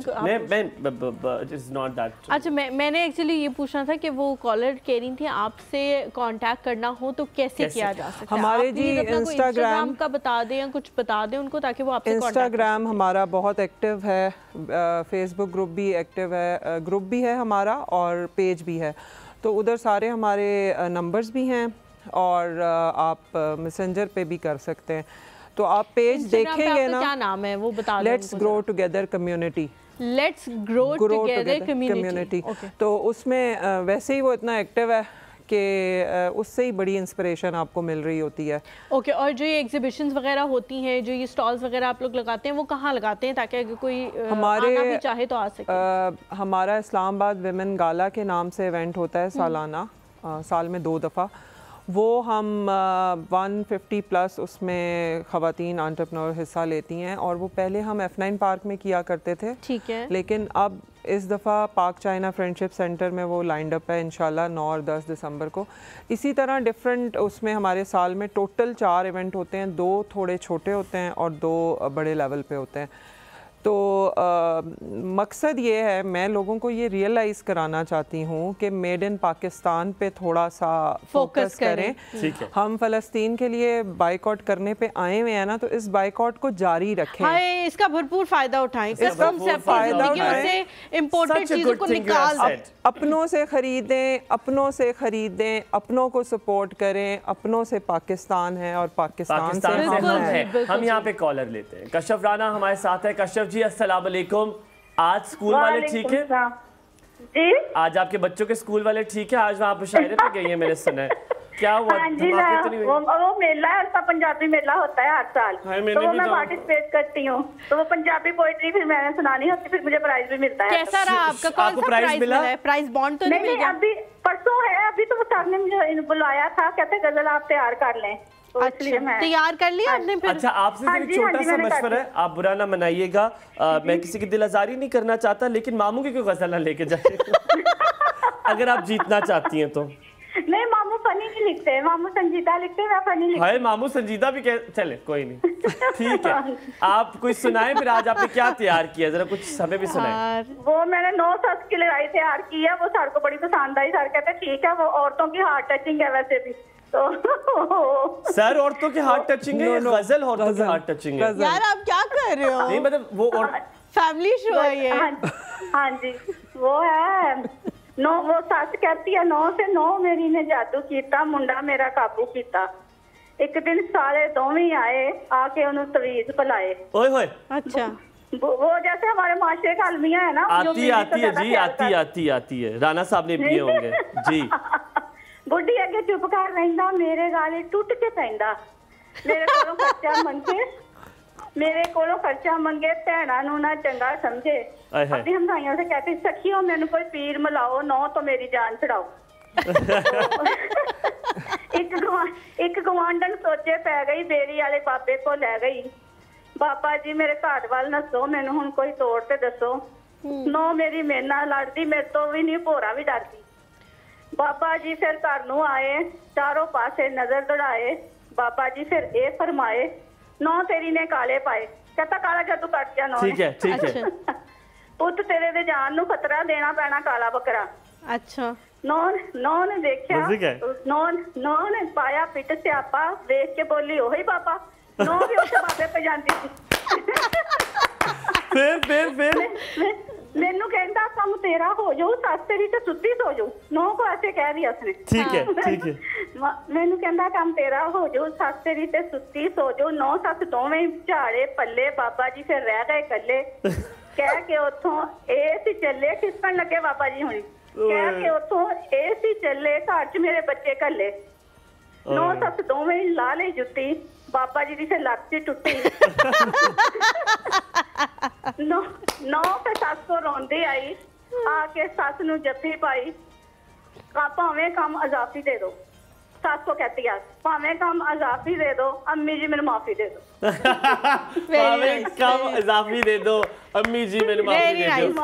वैसे बात ये कि इधर भी बहू ने सास को जाके गले लगा, हालांकि तावीज दोनों ने किए थे लेकिन बहू बेचारी को सास को गले लगाना पड़ा। चलो कोई बात नहीं, छोटी है वो, छोटी है इसलिए। बहुत बहुत शुक्रिया कश्यप, सलामत रहे और आप प्राइज जरूर जीतेंगी। We accept you as you are and you are one of the best callers we have. आपकी बड़ी मज़े की कॉलर, मज़ाहिया आपका भी बहुत जो शुक्रिया। अच्छा आपका अच्छा ठीक है, आपने बड़ी मज़े की आज बातें की, हमने बहुत सी चीज़ें की। आखिर में मैं सिर्फ ये कहना चाहूँगा, आखिर में मैं कहना चाहूँगा कि अगर आपको कोई ऐसी चीज़ जो आप कहती हैं मैंने टीवी पे कहनी है, जो आपके दिल की बात है, you want to give a message across to the screen people, please say it in the end. मैं हर दफ़ा यही कहती हूँ, ख़वातीन को ये कहती हूँ कि आप बहुत शानदार हैं, आप जैसा कोई नहीं है। शुक्रिया, बहुत शुक्रिया। ये जो प्राउड है ना, ये अपने साथ रखें, अपनी हर प्रेजेंस में, अपनी पर्सनालिटी में, अपने काम में अपने शानदार होने को दिखाएं। और ये जो फीलिंग है ना कि मैं बहुत अच्छी हूँ, आप कोई भी काम कर रहे हैं, चाहे घर में किचन का ही काम कर रहे हैं और आपको फील हो रहा है कि जी आप तो किसी काम के नहीं है, ऐसा नहीं है। आपके बगैर आपका घर नहीं चल सकता, आप अपने घर का पिलर हैं मेन। तो प्लीज़ अपने आप को इस डिप्रेशन से निकाल दें कि आप सिर्फ़ एक मदर हैं या सिर्फ़ एक होम वुमेन है। नहीं, आप सबसे शानदार हैं, क्योंकि आप वो घर चला रही हैं जहाँ से आपके मर्द भी प्राउडली घर से निकल रहे हैं, आपके बच्चे भी स्कूल जा रहे हैं। तो हर औरत शानदार है, चाहे वो कोई बिजनेस कर रही है, नहीं कर रही है, चाहे वो जॉब कर रही है, चाहे वो घर संभाल रही है। तो थैंक यू सो मच। और बहुत अच्छा लगा आपसे बात करके। इंशाल्लाह हम ज़रूर आएंगे आपके एग्जीबिशन में और वहाँ आके हमें और ज़्यादा पता लगेगा कि पाकिस्तान में माशाल्लाह कितनी ख़वातीन हैं जो कितनी हुनरमंद हैं और कितनी बेहतरीन तरह से अपना बिजनेस चला रही हैं। यहाँ पे हम एक छोटे से ब्रेक लेते हैं, ब्रेक के बाद जब वापस आएंगे तो मज़ीद बात करेंगे बिजनेस के हवाले से ही। कहीं मत जाएगा, हमारे साथ रहे।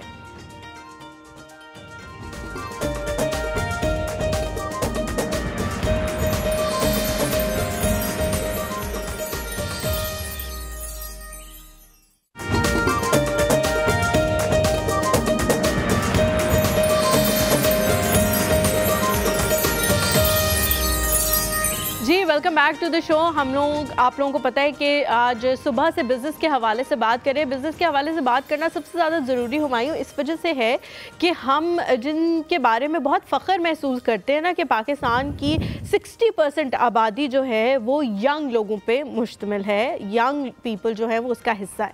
लेकिन हमें ये भी सोचना शुरू कर देना चाहिए कि ये यंग लोग जो हैं वो आज से 30 साल बाद थोड़े से ओल्ड एज में जा चुके होंगे, है ना? आप क्यों हंस रहे हो? नहीं मैं तो ओल्ड एज में जा चुके होंगे। अच्छा, तो तब जो है अगर इन्होंने पाकिस्तान की बैकबोन बनना है तो इनको बिजनेस में शामिल होना पड़ेगा। आजकल हम देखते हैं कि यंग जितने भी बच्चे बच्चियां होते हैं उनकी ज़्यादा से ज़्यादा थिंकिंग ये होती है कि या तो हम पाकिस्तान में सेटल होंगे तो जॉब करेंगे या फिर हम बाहर के मुल्क चले जाएंगे। बिजनेस की तरफ उनका रुझान नहीं होता। क्यों नहीं होता? और जब ये यंग लोग बूढ़े हो जाएंगे तो पाकिस्तान को इनकी कितनी ज़रूरत होगी, क्योंकि पाकिस्तान को चलाने वाला जो 80% तबका है वो बिजनेसमैन पर मुश्तमिल है। हम हमेशा ये कहते हैं कि कराची और इस्लामाबाद, अब तो इस्लामाबाद में भी बहुत ज़्यादा बूम आ गया है बिजनेस में, वरना पहले कराची में होता था। तो पाकिस्तान की जो बैकबोन रही है वो हमेशा से पाकिस्तान के बिजनेसमैन रहे हैं, उन्होंने हमेशा मुश्किल वक्त में पाकिस्तान को हेल्प किया। तो बिजनेस की तरफ बच्चों का आना कितना ज़्यादा ज़रूरी है और उसके लिए ज़रूरी है कि उनके सामने रोल मॉडल्स भी। और हलीमा, आपने बड़ी प्यारी बात की कि पाकिस्तान को ज़रूरत है उन नौजवानों की, लेकिन अगर आप देखें एक टाइम पर आया था अल्हम्दुलिल्लाह 2013 के बाद एक ऐसा बूम आया था, ये जो रियल एस्टेट इंडस्ट्री थी, उसमें जब आप पत्थर उठाते थे तो आपको एक रियल एस्टेट वाला बच्चा मिलता था और लोगों ने बड़ा पैसा कमाया, लोगों ने बड़ी अच्छी प्रॉफिट्स बनाए, इन्वेस्टमेंट की। फिर देयर केम अ टाइम जब लोगों ने, अब जब पॉलिटिकल इंस्टेबिलिटी हो गई, लोगों ने बैंक में रखना शुरू कर दिया, क्योंकि गवर्नमेंट जो थी वो बहुत सारा बोरो कर रही थी बैंक से, तो वो उसका जो इंटरेस्ट रेट था वो बढ़ गया, लोगों ने बैंक में रखना शुरू कर दिया, कुछ ने डॉलर्स खरीद लिए। $1 ले ना, $10 लेके, ठीक है, तो फिर डॉलर लिए, लोगों ने ये कर दिया, लोगों लोगों ने डरना शुरू कर दिया कि रियल एस्टेट में हमने करना है कि नहीं करना। आज हमने इसीलिए उस इंसान को बुलाया है जो इन सब को डील कर चुके हैं। पिछले 22 साल से वो ये काम कर रहे हैं। वो प्रेसिडेंट भी हैं federation of real estate Pakistan के। ना कि सिर्फ ये वो ट्रेड वेलफेयर एसोसिएशन के प्रेसिडेंट भी हैं, ना कि सिर्फ ये वो बेस्ट रिटेलर का अवार्ड भी जीत चुके हैं प्रेसिडेंट डॉक्टर आरिफ अलवी से, ना कि सिर्फ ये जो एसोसिएशन होती है, जो इस्लामाबाद की एसोसिएशन रियल एस्टेट की, जो मेरे ख्याल में 1983 में रजिस्टर हुई थी, उसके भी इलेक्टेड प्रेसिडेंट हैं। हमारे साथ मौजूद है सरदार ताहिर महमूद साहब। अस्सलाम वालेकुम, सुबह खैर, कैसे हैं आप? Thank you very much. वालेकुम अस्सलाम, बहुत शुक्रिया हुमायूं। सर आप सबसे पहले आपसे हमने वही सवाल पूछते हैं, लोगों से पूछते हैं, आप सुबह कितने बजे उठते हैं? मैं सुबह तकरीबन 8 बजे। और सोते कितने बजे? सोता 1 बजे 1:30 बजे। 1:30 बजे। सर सबसे पहला सवाल रियल एस्टेट के हवाले से, जैसे मैंने पहले कहा कि आपका इसमें बहुत इनपुट है कि आपकी जो एसोसिएशन, आप इलेक्टेड मेंबर है, वो ऐसा होता है, आप भी इस बारे में कहते हैं जैसे सेनेट के इलेक्शन होते हैं, जिस तरह एक वोट लेना होता है, क्योंकि जोन 2 भी उसमें आ रहा है, जोन 5 भी आ रहा है, इस्लामाबाद भी आ रहा है, इतने बड़े एरिया के जिसमें तकरीबन 10 से 12 हज़ार आपके साथ वो रियल एस्टेटर जो कि इतने तेज होते हैं, मतलब यकीनन जो लोगों को कन्विंस कर लेते हैं, उनको कन्विंस करना और वोट लेना एक इट्स अ बिग जॉब। लेकिन आपने गवर्नमेंट के साथ जो अभी जो बजट आया था, सब डर रहे थे कि 2% से फाइलर का 4% हो जाएगा, सबको डर लग रहा था, लेकिन आप लोगों ने नेगोशिएशन की, आपने एक रियल एस्टेट की उसको इंडस्ट्री का दर्जा दे दिया, ये बहुत बड़ी बात है। मुश्किलात तो होंगी, इतने लोगों के साथ डील करते, हाउ इज इट, हम आपके करियर के बारे में पूछेंगे, आप कैसे हैं, लेकिन पहले ये जो आप स्पोक्स पर्सन हैं इन सब के लिए, आप आवाज़ हैं, how do you manage to do that? Humayun, बस actually over the period of time experience से आप चीज़ों को बेहतर नेगोशिएट भी कर सकते हैं, और जब आपका प्रैक्टिकल एक्सपीरियंस होता है, चाहे वो बिज़नेस हो या चाहे आप एक थोड़ा सा आप में अल्लाह ताला की तरफ से भी होता है कि थोड़ा अगर आप उस तरफ इंडल्ज हैं और आपका इंटरेस्ट इसमें है और थोड़ा आप पढ़ते लिखते भी हैं, जो हमारे फील्ड में एज सच इतना ज़्यादा होता नहीं है, तो थोड़ा अगर वो शगफ भी आप रखते हों तो फिर चीज़ों को मैनेज करना हालांकि बहुत मुश्किल है। हम सब के पास वही 24 आवर्स हैं और इसी 24 आवर्स में आपने सबको बिज़नेस को भी टाइम देना है, अपनी वेलफेयर का काम भी करना है, फैमिली का टाइम भी है, तो मुश्किल ज़रूर है, लेकिन टाइम मैनेजमेंट अगर आप अच्छी करते हो तो फिर नामुमकिन नहीं है, नहीं है, हो जाता है। इस बारे में बात करेंगे सरदार साहब। अब मैं थोड़ा सा ये मैं आपके तवस्सुस से मैं चाह रहा था कि आज ये चीज़ टैप हो, क्योंकि रियल एस्टेट एक इमर्जिंग मार्केट है और बहुत सारे हमारे नौजवान जो हैं वो रियल एस्टेट में आना चाहते थे, लेकिन पेरेंट्स थोड़े से डरते थे कि नहीं ये पढ़े लिखो काम नहीं है। लेकिन अब चीज़ें बहुत बदल गई हैं। अगर आपके बारे में बात करें, मेरे ख्याल में आपने 94 में BSc किया, फिर आपने ज़रूरत समझी और फिर मेरे ख्याल में 2016 में आपने MSPM भी किया। So you have taken the knowledge, जो पीछे वाला बैकग्राउंड है।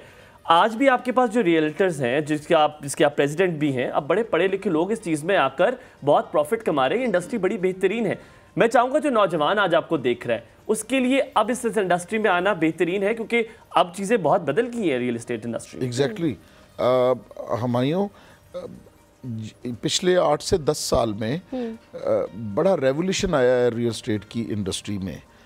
वो बच्चे जो हमारी यूनिवर्सिटी से फारिगुल तहसील हुए, उन बच्चों ने अपनी बहुत ही ज़बरदस्त मार्केटिंग कंपनीज़ बनाई, चूँकि वो लोग पढ़े लिखे थे और उनके पास नॉलेज था, तो उस नॉलेज को यूटिलाइज़ करते हुए डिजिटल मीडिया के ऊपर उन्होंने बहुत ज़्यादा काम किया। 360 डिग्री अपनी मार्केटिंग की। डिजिटल टीम्स, आप एक जो मार्केटिंग कंपनी है आप देखें, 100 सवा लोग, सवा लोग, 200 लोग भी एक बड़ी मार्केटिंग कंपनी में बिल्कुल इस वक्त जॉब्स कर रहे हैं। और वो कौन लोग जॉब्स कर रहे हैं? वो पढ़े लिखे बच्चे जो जिन्होंने मास्टर्स किया हुआ है, MBA करके आए हैं बिजनेस में, और इस तरह के वो लोग कि जो पहले जाके जॉब ढूंढा करते थे, अब यूनिवर्सिटीज में जो बड़ी मार्केटिंग कंपनीज हैं, बिल्कुल, वो वहां जाकर रिक्रूटमेंट ड्राइव्स कर रही हैं। जी, रिक्रूटमेंट ड्राइव्स करती हैं। अभी हमने फातिमा जना के साथ एक MOU साइन किया, इसी तरह अभी कायद आज़म के साथ हम भी कर रहे हैं। तो बाकी भी लोग इसी तरह करके रिक्रूटमेंट ड्राइव्स के लिए उस टैलेंट को हंट करके अपनी कंपनीज में लाते हैं, और फिर उनके नॉलेज की बेस के ऊपर बहुत ज़बरदस्त प्रोग्रेस कर रहे हैं, नए नए आइडियाज़ के साथ मार्केट में आ रहे हैं, नए नए आइडियाज़ के साथ अपने काम को पहले से ज़्यादा बेहतर कर रहे हैं।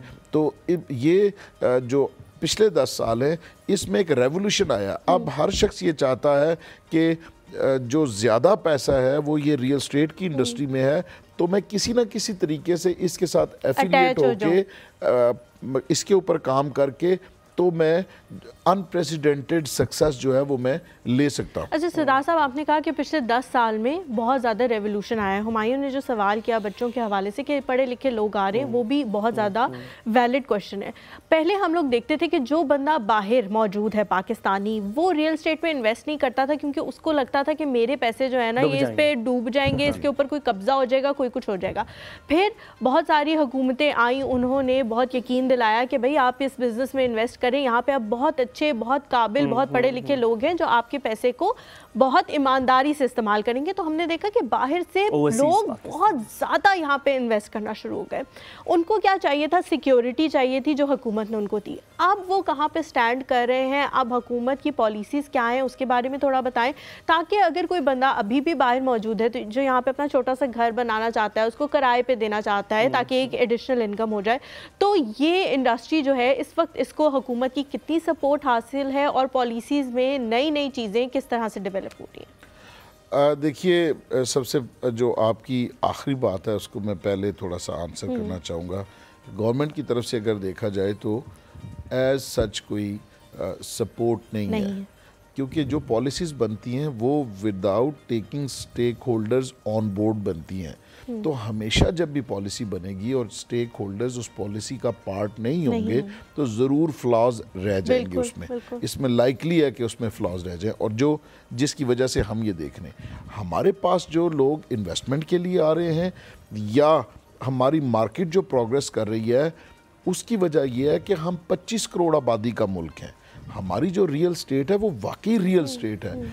आप दुबई में देखें, कंक्रीट का जंगल बन चुका है, लेकिन उसकी आबादी अगर 1.5-2 करोड़ की आबादी है तो 40-50 लोग लोकल्स हैं और बाकी वो हैं जो 1-1.25 करोड़ लोग बाहर से गए हुए हैं। और जब भी कहीं रिसेशन आता है तो वो लोग वापस अपने अपने कंट्रीज में चले जाते हैं, आपको बाहर नहीं मिलता। बिल्कुल। पाकिस्तान में हर रेट के ऊपर हर वक्त ख़रीदार मौजूद है, फैमिलीज एक्सपेंड कर रही हैं, अर्बनाइजेशन हो रही है, सिटीज़ एक्सपेंड कर रहे हैं, तो यहाँ पर हम 1.5 से 2 करोड़ के करीब हाउसिंग यूनिट्स की डेफिशिएंसी में है और हर साल उसमें 0.7% का इजाफा होता जा रहा है। यानी हमने अब बैकलॉग भी मौजूद है और इसमें इजाफा भी होता जा रहा है। तो लिहाजा हम प्रोडक्ट तो हमारे पास वो है कि जो बनेगी और बन के बिकेगी।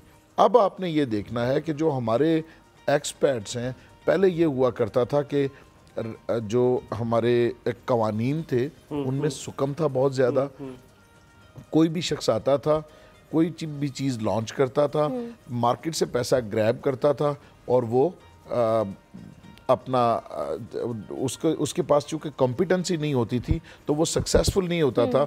तो लिहाजा 90-95% फेलियर का रेशो था कि जो भी नया हाउसिंग का प्रोजेक्ट आता था वो ठप हो जाता था और लोगों का पैसा उसमें डंप हो जाता था। Over the period of time हमने भी सीखा, over the period of time लोगों ने भी सीखा, जो हमारे पाकिस्तानी ओवरसीज हैं उन्होंने भी सीखा कि हमेशा काम करें किन लोगों के साथ जिनका पास ट्रैक रिकॉर्ड है। सरदार साहब, आपकी इस बात को मैं बेसिकली यहाँ पे काटना चाह रहा हूँ कि आपके इस बात से मुझे एक चीज़ आई है, जब भी, क्योंकि आप लोगों को बड़ा थैंक यू है उन लोगों का जो लोअर मिडिल क्लास है, उनकी 10 में घर नहीं होते थे, ये घर बनाना बड़ा मुश्किल है। आप लोगों की वजह से वो इंस्टॉलमेंट वाली एक चीज़ आई जो रियल एस्टेट वालों ने किया कि एक इंस्टॉलमेंट करके आप अपना घर बना सकते हैं। एंड जस्ट नॉट दैट, आपने जो बात की ना कि वो कन्फर्मिटी कैसे होगी, आप उनके पिछले प्रोजेक्ट्स देखें, जैसे कि मैं आप भी एक निजी कंपनी के सीईओ हैं, बिजनेस लॉज शायद आप शुरू कर रहे हैं, बिजनेस आर्केड है, बहुत सारी ऐसी चीज़ें हैं जो आप लोग शुरू करें जो आपने कंप्लीट करके दे दिए, बना दिए। उससे अंदाज़ा होता है कि यार टाइम पे बनता है, टाइम पे डिलीवर हो जाता है, लोगों को एतबार आता है। तो आपके पिछले प्रोजेक्ट। दूसरी चीज़ एनओसी, आप एनओसी देखते हैं क्या इनको जितनी ज़मीन वो दे रहे हैं वो अलॉट हुई हुई है कि नहीं हुई हुई, उसी के हिसाब से, क्योंकि अब तो डिजिटल सब कुछ है, सब देख सकते हैं। तो क्या इन चीज़ों से, दोनों चीज़ों से, एनओसी से, आपके पास प्रोजेक्ट से और उस बंदे की क्रेडिबिलिटी से क्या अंदाजा लगाया जा सकता है कि मैं यहाँ पर इन्वेस्ट कर दूं कि ना कर दूं? जो कर रहा है वो लोअर मिडिल क्लास का बंदा है। मैं कॉलर ले लूं फिर आपका जवाब। Very nice question, very nice. Seema ji Karachi से। अस्सलाम वालेकुम। वालेकुम अस्सलाम। वालेकुम अस्सलाम। आज आपका टॉपिक बहुत अच्छा है। बहुत शुक्रिया। मुझे थोड़ी सी बात करनी है, रियल एस्टेट के हवाले से बात करनी है। जी जी। देखिए, पाकिस्तान में रियल एस्टेट का होना बहुत जरूरी है, ये तो एक फैक्ट है। लेकिन इन्हीं रियल एस्टेट वालों ने जो है पाकिस्तान में बहुत तबाही भी मचाई है। मुख्तलिफ किस्म के छोटे छोटे प्रोजेक्ट बना के इन लोगों ने जो है वो इतने हाई रेट पे सेल किए हैं कि मेरे हस्बैंड का जो ऑफिस है ना, जिस जगह, वो एक फ्लैट है और वो फ्लैट का कार पार्किंग एरिया है जिसको उन्होंने कवर करके ऑफिसेज बना दिए। ठीक है, ये भी हमारे मुल्क में रियल एस्टेट वालों की वजह से होता है। उनका ऑफिस है उधर जहाँ वो जॉब करते हैं। अब वहाँ कार पार्किंग नहीं है कोई। ठीक है, उन्होंने इतने बना दिए हैं और पार्किंग जो है बाहर है। दूसरी चीज ये है कि रियल एस्टेट की वजह से जो पाकिस्तान में रेंट जो हाई हुए, जिन मकान का किराया 10,000 20,000 होना चाहिए ना, 1-1 लाख रुपए किराया है इस वक्त। 140 गज का या 150 गज का जो किराया है ना, वो 60,000 और 70,000 रुपए।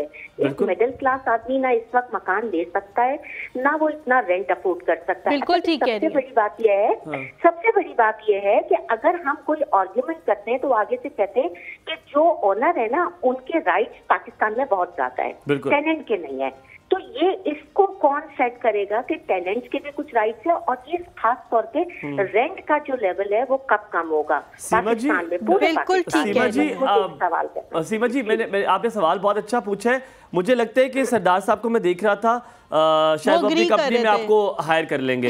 जितना आपको रियल एस्टेट का पता है ना, आपकी जॉब अपॉर्चुनिटी आपको मिल गई है। लेकिन बाकी सरदार साहब उन्होंने जो सवाल पूछा है ना, बहुत सारे इस्लामाबाद में भी इस तरह के फ्लैट्स हैं। आप अंदर एंटर होते हैं, आप कहते हैं फ्लैट कहाँ गया, खत्म हो जाता है फ्लैट, और वो कहता है बंदा 1 लाख रुपए इसकी डाउन पेमेंट कर दें, आप अभी जाते हुए निकलते। तो क्यों है इस तरह, इतने ज्यादा किराए क्यों है? देखिए, हमेशा ये है डिमांड एंड सप्लाई के ऊपर रेंट्स हमेशा डिटरमिन होते हैं। डिमांड अगर ज़्यादा है तो डेफिनेटली फिर रेंट्स ज़्यादा होंगे। हमारे यहाँ ये मेरे ख्याल से जो कॉलर थी ये कराची से थी। ये कराची से थी। देखिए, अगर कार पार्किंग में किसी ने फ्लैट बना लिया है तो वहाँ की जो डेवलपमेंट अथॉरिटी है, फ़र्ज़ करें KDA है, अब KDA की रिस्पॉन्सिबिलिटी है कि जब वो बिल्डिंग का लेआउट प्लान अप्रूव करती है तो अप्रूव करने के बाद आखिर तक उसको मॉनिटर करना चाहिए कि ये एज इट इज़ इम्प्लीमेंट हुआ है, एज नहीं हुआ, ये कंस्ट्रक्ट हुआ है या नहीं हुआ। बिल्कुल दुरुस्त। अगर वो एज इट इज़ कंस्ट्रक्ट होता है तो फिर उसको कंप्लीशन सर्टिफिकेट मिलता है, और कंप्लीशन सर्टिफिकेट के बाद उसकी जो ट्रांसफ़र्स होती हैं वो KDA से होंगी। तो वो जब ट्रांसफ़र भी होने लगता है तो उस वक्त भी जाके देखा जाता है कि क्या ये अकॉर्डिंग टू द प्लान बना हुआ है। अब यहाँ पर हमारी डेवलपमेंट अथॉरिटी, चाहे वो KDA हो, चाहे वो RDA हो, चाहे वो CDA हो, इन्होंने जो रेगुलेशंस बनाए हैं उन रेगुलेशंस को इम्प्लीमेंट करवाना उनकी रिस्पॉन्सिबिलिटी है। और ये देखें कि जो थर्ड पार्टी राइट है, मतलब आप बाहर आ गया है वहाँ पे, तो उसका जो राइट है उसको प्रोटेक्ट करना भी इस डेवलपमेंट अथॉरिटी की रिस्पॉन्सिबिलिटी है। अगर वो अपनी रिस्पॉन्सिबिलिटी को अपनी जिम्मेदारी का एहसास करते हुए उस जिम्मेदारी के मुताबिक रिस्पॉन्ड करेंगे, और अगर कोई ऐसी चीज़ है जो कि कॉरिडोर किसी ने ऑक्यूपाई कर लिया है, उसको एनक्रोच कर लिया है, या किसी ये कार पार्किंग पे किसी ने अपार्टमेंट बना लिया है, तो ये उसको अलाउ नहीं करना, उनको डिसमेंटल करना चाहिए। हमेशा लेआउट प्लान इस्लामाबाद में बड़ी स्ट्रिक्टनेस है इस हवाले से कि आपने जो बिल्डिंग प्लान अप्रूव कराया होगा उसी बिल्डिंग प्लान के मुताबिक आपने बिल्डिंग अलाइन करना है उसके साथ आपको जी, और फिर कंप्लीशन सर्टिफिकेट आपको तब तक नहीं मिलेगा जब तक आप उसके मुताबिक, यहाँ तो हमारे यहाँ तो कंप्लीशन सर्टिफिकेट मिलता ही नहीं है। मतलब वो कहते हैं कि आप चक्कर लगाते लोग, हालांकि उससे भी रेवेन्यू आना है CDA को, लेकिन इसके बावजूद वो बड़ा मुश्किल प्रोसेस है। फिर आप उसके मुताबिक करके फिर पर यूनिट जब सेल करते हैं तो तब भी एक बिल्डिंग इंस्पेक्टर जाता है, जाके आपकी बिल्डिंग को विजिट करता है, विजिट करके देखता है कि हाँ जी ये जिसका NDC अप्लाई किया है क्या ये अकॉर्डिंग टू द प्लान बना हुआ है या इसमें कोई वायलेशन है। जब तक आप वो वायलेशन रिमूव नहीं करेंगे उस वक्त तक वो आपको NOC नहीं देगा और आप ट्रांसफ़र नहीं करवा सकेंगे। तो लिहाजा डेवलपमेंट अथॉरिटीज को हर तरीके से पाबंद किया जाना चाहिए कि अगर कोई रेगुलेशन हुई तो वो जो कंसर्निंग ऑफिसर है he will be held responsible और उसको सजा और जजा का पता होना चाहिए कि आपने जब अगर ऐसा काम मैंने किया तो इसको मुझे पेनल्टी ये पड़ेगी। हाँ, तो वो इम्प्लीमेंट करवाएगा। अच्छा सरदार साहब, मैंने वापस आके आपसे जो सवाल पूछा था जो एनओसी के हवाले से जो प्रोजेक्ट्स आप करते होते हैं उससे आप अंदाजा लगा सकते हैं मिडिल क्लास वो देखे। मैं ब्रेक लूंगा, ब्रेक के बाद वापस आऊंगा। जैसे कि अब मैंने पहले भी जिक्र किया एविएशन मॉल आपने मेरे ख्याल में किया, आप एक पार्क भी बनाने जा रहे हैं, बहुत सी चीजों के बारे में बात करेंगे जो कि आपके पिछले प्रोजेक्ट्स हैं, उससे क्या क्रेडिबिलिटी देख कर बताया जा सकता है कि मैं करूँ कि ना करूँ। इस ब्रेक के बाद मेरे कितने चांस रियल एस्टेट में अमीन होने के वापस आके पूछूंगा, कहीं मत जाएगा, रहिएगा हमारे साथ, देखते रहिएगा।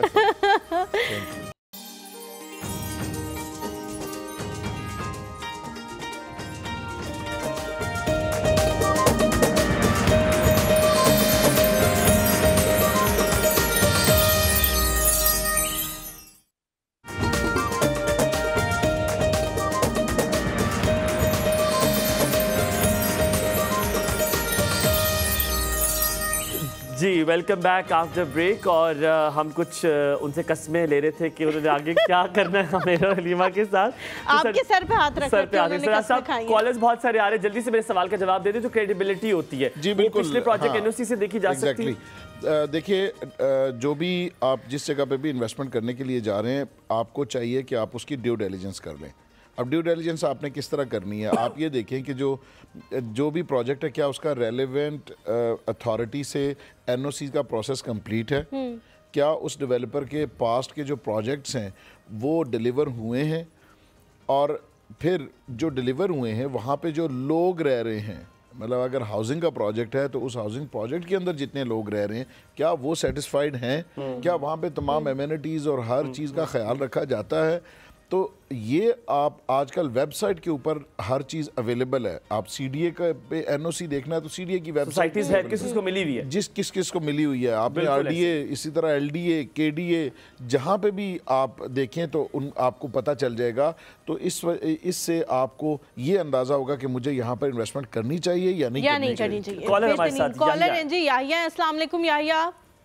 वालेकुम अस्सलाम and very good morning to all of you. Good morning Yahya, क्या पूछना चाह रहे हैं? पूछना नहीं चाह रहा, मैं बहुत पूछना भी चाहूंगा और बहुत कुछ कहना चाहूंगा। जी जी कहीं देखिए बात ये कि हमारी कंस्ट्रक्शन जैसी माशाल्लाह रियल एस्टेट बहुत बड़ा बिजनेस है, लेकिन अनफॉर्चुनेटली जो ये रियल एस्टेट जिनके हाथ में, they are all the mafias, ठीक है। और अगर कोई नया बंदा आना चाहे तो इतनी आसानी से वो आ नहीं सकता, इसलिए कि उसको मुश्किल है। और आप इन्होंने बात की ना, मैं खुद भी, मेरे दोस्त वगैरह रियल एस्टेट का, कराची की मैं बात करूँ, एक कंस्ट्रक्शन करने के लिए, एक बिल्डिंग बनाने के आपको हजारों लाखों करोड़ों पर रिश्वत देनी पढ़ती है।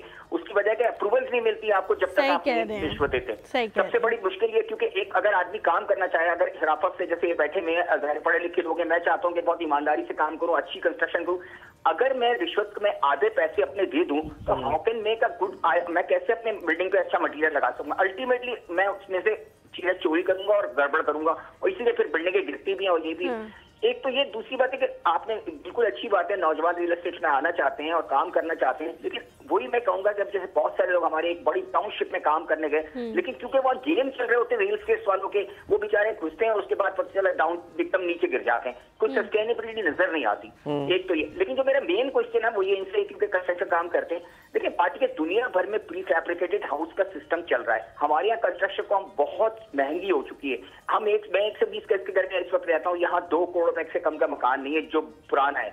अगर हम इसकी लो कॉस्ट हाउसेस बनाए, की कोई चीज बनाए, लोगों की एफोर्डेबिलिटी हो, और जो दुनिया में चेंज आया है, दुनिया में कंस्ट्रक्शन, चाइनीज जो है आप देखें वो प्री कास्ट हाउस बनाते हैं और क्विक बनाते हैं, यानी महीनों, एक महीने में। That is very true। और जापान ने भी ऐसे ही किया था जब उनके को वो हॉस्पिटल आया था। क्योंकि इनका एक विजन है, तो मेरा इनसे सवाल है कि हम इसमें जिद्दत में क्यों नहीं आते, हम क्यों वही कन्वेंशन। बेहतरीन हो गया।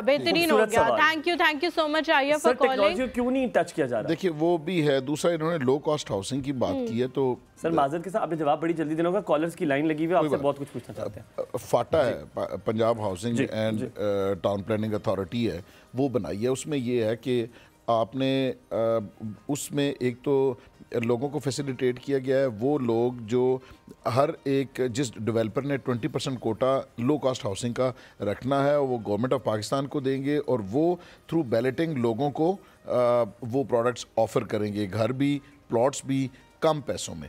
तो लो कॉस्ट हाउसिंग इस वक्त सबसे इम्पॉर्टेंट चीज़ है। अगर हम चाहते हैं कि मासेस को घर मिल सके, उनको अपनी छत मिल सके। गवर्नमेंट खुद ये काम नहीं कर सकती, लेकिन गवर्नमेंट ने ये किया कि हम आपको फैसिलिटेट करेंगे, आपको यूटिलिटीज़, एमिनिटीज़ इस और एनओसीज़ इस सब में सहूलत होगी। आपने ये करना है कि 20% आपने शेयर रखना है उन लोगों का। अगर आप एक प्लॉट 50 लाख रुपए का बेच रहे हैं तो वो आपने 15 लाख रुपए का या 20 लाख रुपए का इंस्टॉलमेंट प्लान के अंदर उन लोगों को देना है जिनको हम रेकमेंड करेंगे। जो हमारे पास एप्लीकेशंस आएंगी वहाँ से हम स्क्रूटनी करेंगे, स्क्रूटनी करके बैलेटिंग करके हम उन लोगों को देंगे। तो इसके ऊपर काम हो रहा है और टेक्नोलॉजी भी मैं समझता हूँ कि इंशाल्लाह कुछ पहले हुई भी है और आने वाले दिनों में जैसे जैसे ये हम एक फेज़ से दूसरे फेज़ में जाएंगे, आगे गवर्नमेंट आएगी, स्टेबल एक गवर्नमेंट होगी, अगले हमें पता चल जाएगा कि 5 साल एक गवर्नमेंट है, थोड़ा हम स्टेबिलिटी की तरफ जाएंगे। तो हर चीज़ में स्टेबिलिटी आएगी। बाहर का इन्वेस्टर भी, लोकल इन्वेस्टर भी कॉन्फिडेंस के साथ सारे टेक्नोलॉजी को यूज़ करते हुए काम करेगा। ठीक है जी, सिकंदर है हमारे साथ। अस्सलाम वालेकुम। अस्सलाम वालेकुम जी वालेकुम सलाम। क्या पूछना चाह रहे हैं सिकंदर? जी कैसे हैं आप सब लोग? अल्हम्दुलिल्लाह। क्या सवाल है सर? अच्छा, मैं सबसे ये सवाल करना चाह रहा हूँ कि मेरे दादा जो है ना 97 में माइग्रेशन करके यहाँ पे पाकिस्तान में आ गए थे। अच्छा। तो हमें वहाँ से जमीन कुछ जो है ना वो अलाटमेंट हुई है, यूनिट्स बोलते हैं उनको ना, तो वो हमें यूनिट्स अलाट हुए हैं, लेकिन हमें प्रॉपर तरीके से उस पर अभी तक कब्जा नहीं दिया गया। अच्छा ठीक है जी, तो उसके लिए क्या प्रोसीजर है? सर आप कुछ पूछना चाहेंगे या आप इस पे कोई मदद कर सकते हैं? आपका ये कहाँ पे, जगह कहाँ पर है, इलाका कौन सा है? ये सियालकोट के साथ चिविंडा, आपने नाम सुना होगा काफी। जी जी, जो है ना बॉर्डर के करीब है। जी हाँ, मैं वहाँ पे खाना वाली से बात कर रहा हूँ। जी ठीक है, अभी बताएं सर, कुछ आप इससे मदद कर सकते हैं? देखें, इसके लिए रेवेन्यू का डिपार्टमेंट है, उन्हीं लोगों ने वेरिफिकेशन करनी है और वही लोग फिर एक अच्छा थका देने वाला प्रोसेस है। तो और दूसरा ये वो भी था ना सवाल उनका रिश्वत वाला, वो भी मैं पूछूंगी। लियाकत अली है हमारे साथ। अस्सलाम वालेकुम। जी वालेकुम सलाम, कैसे हैं आप लोग? अल्हम्दुलिल्लाह बिल्कुल सर, जल्दी से सवाल कर लें। अच्छा जी, क्वेश्चन मेरा ये है कि आप लोगों ने अक्सर देखा होगा कि हमारी जो आसपास शहरों की जगह है, जो कभी किसी वक्त में ज़राई जमीनें हुआ करती थी, जहां से इजीली एक्सेस था आपकी उसी शहर की मंडियों को और बाकी जगहों को, तो ये क्या ऐसी वो हो गई कि हमारी सोसाइटियां ना तो खत्म होने का नाम ले रही हैं? Very good question. रिसेंटली मैंने ट्रेवल किया था तो मैं मोटरवे 2 जा रहा था अपना कराची की तरफ। ठीक है। जो शहर क्रॉस करते जाएं तो वहां पे कोई ना कोई नई सोसाइटी आती बोर्ड लगा होता है, नई सोसाइटी आती जा रही है। तो ऐसी हमारी मुल्क की क्या जरूरत है, या इतना क्या हम लोगों के क्या शहर छोटे पड़ गए हैं जो अब हमारी ज़रूरी जमीनें भी उसमें आ गई हैं? Very nice question. दूसरा मेरा सवाल ये है कि आपके जो ये मौजूद मेहमान बैठे हुए हैं, जी जी। ये रियल एस्टेट फेडरेशन को भी हेड कर रहे हैं, तो क्या उससे कोई पॉलिसी इन्होंने बनाई है या कुछ इस तरह का है कि हमारी एटलीस्ट ज़रूरी जमीन तो डिस्टर्ब ना हो? आप मुल्तान देख लें, जितना हमारी ज़रूरी पहले आम मुल्तान शहर के गिरदोनवा में मिलता था, अब तो लगता है कि आम भी हमें जो है ना थोड़े अरसे में इम्पोर्ट करना होगा। तो इसके लिए कुछ चीजें देख रहे हैं।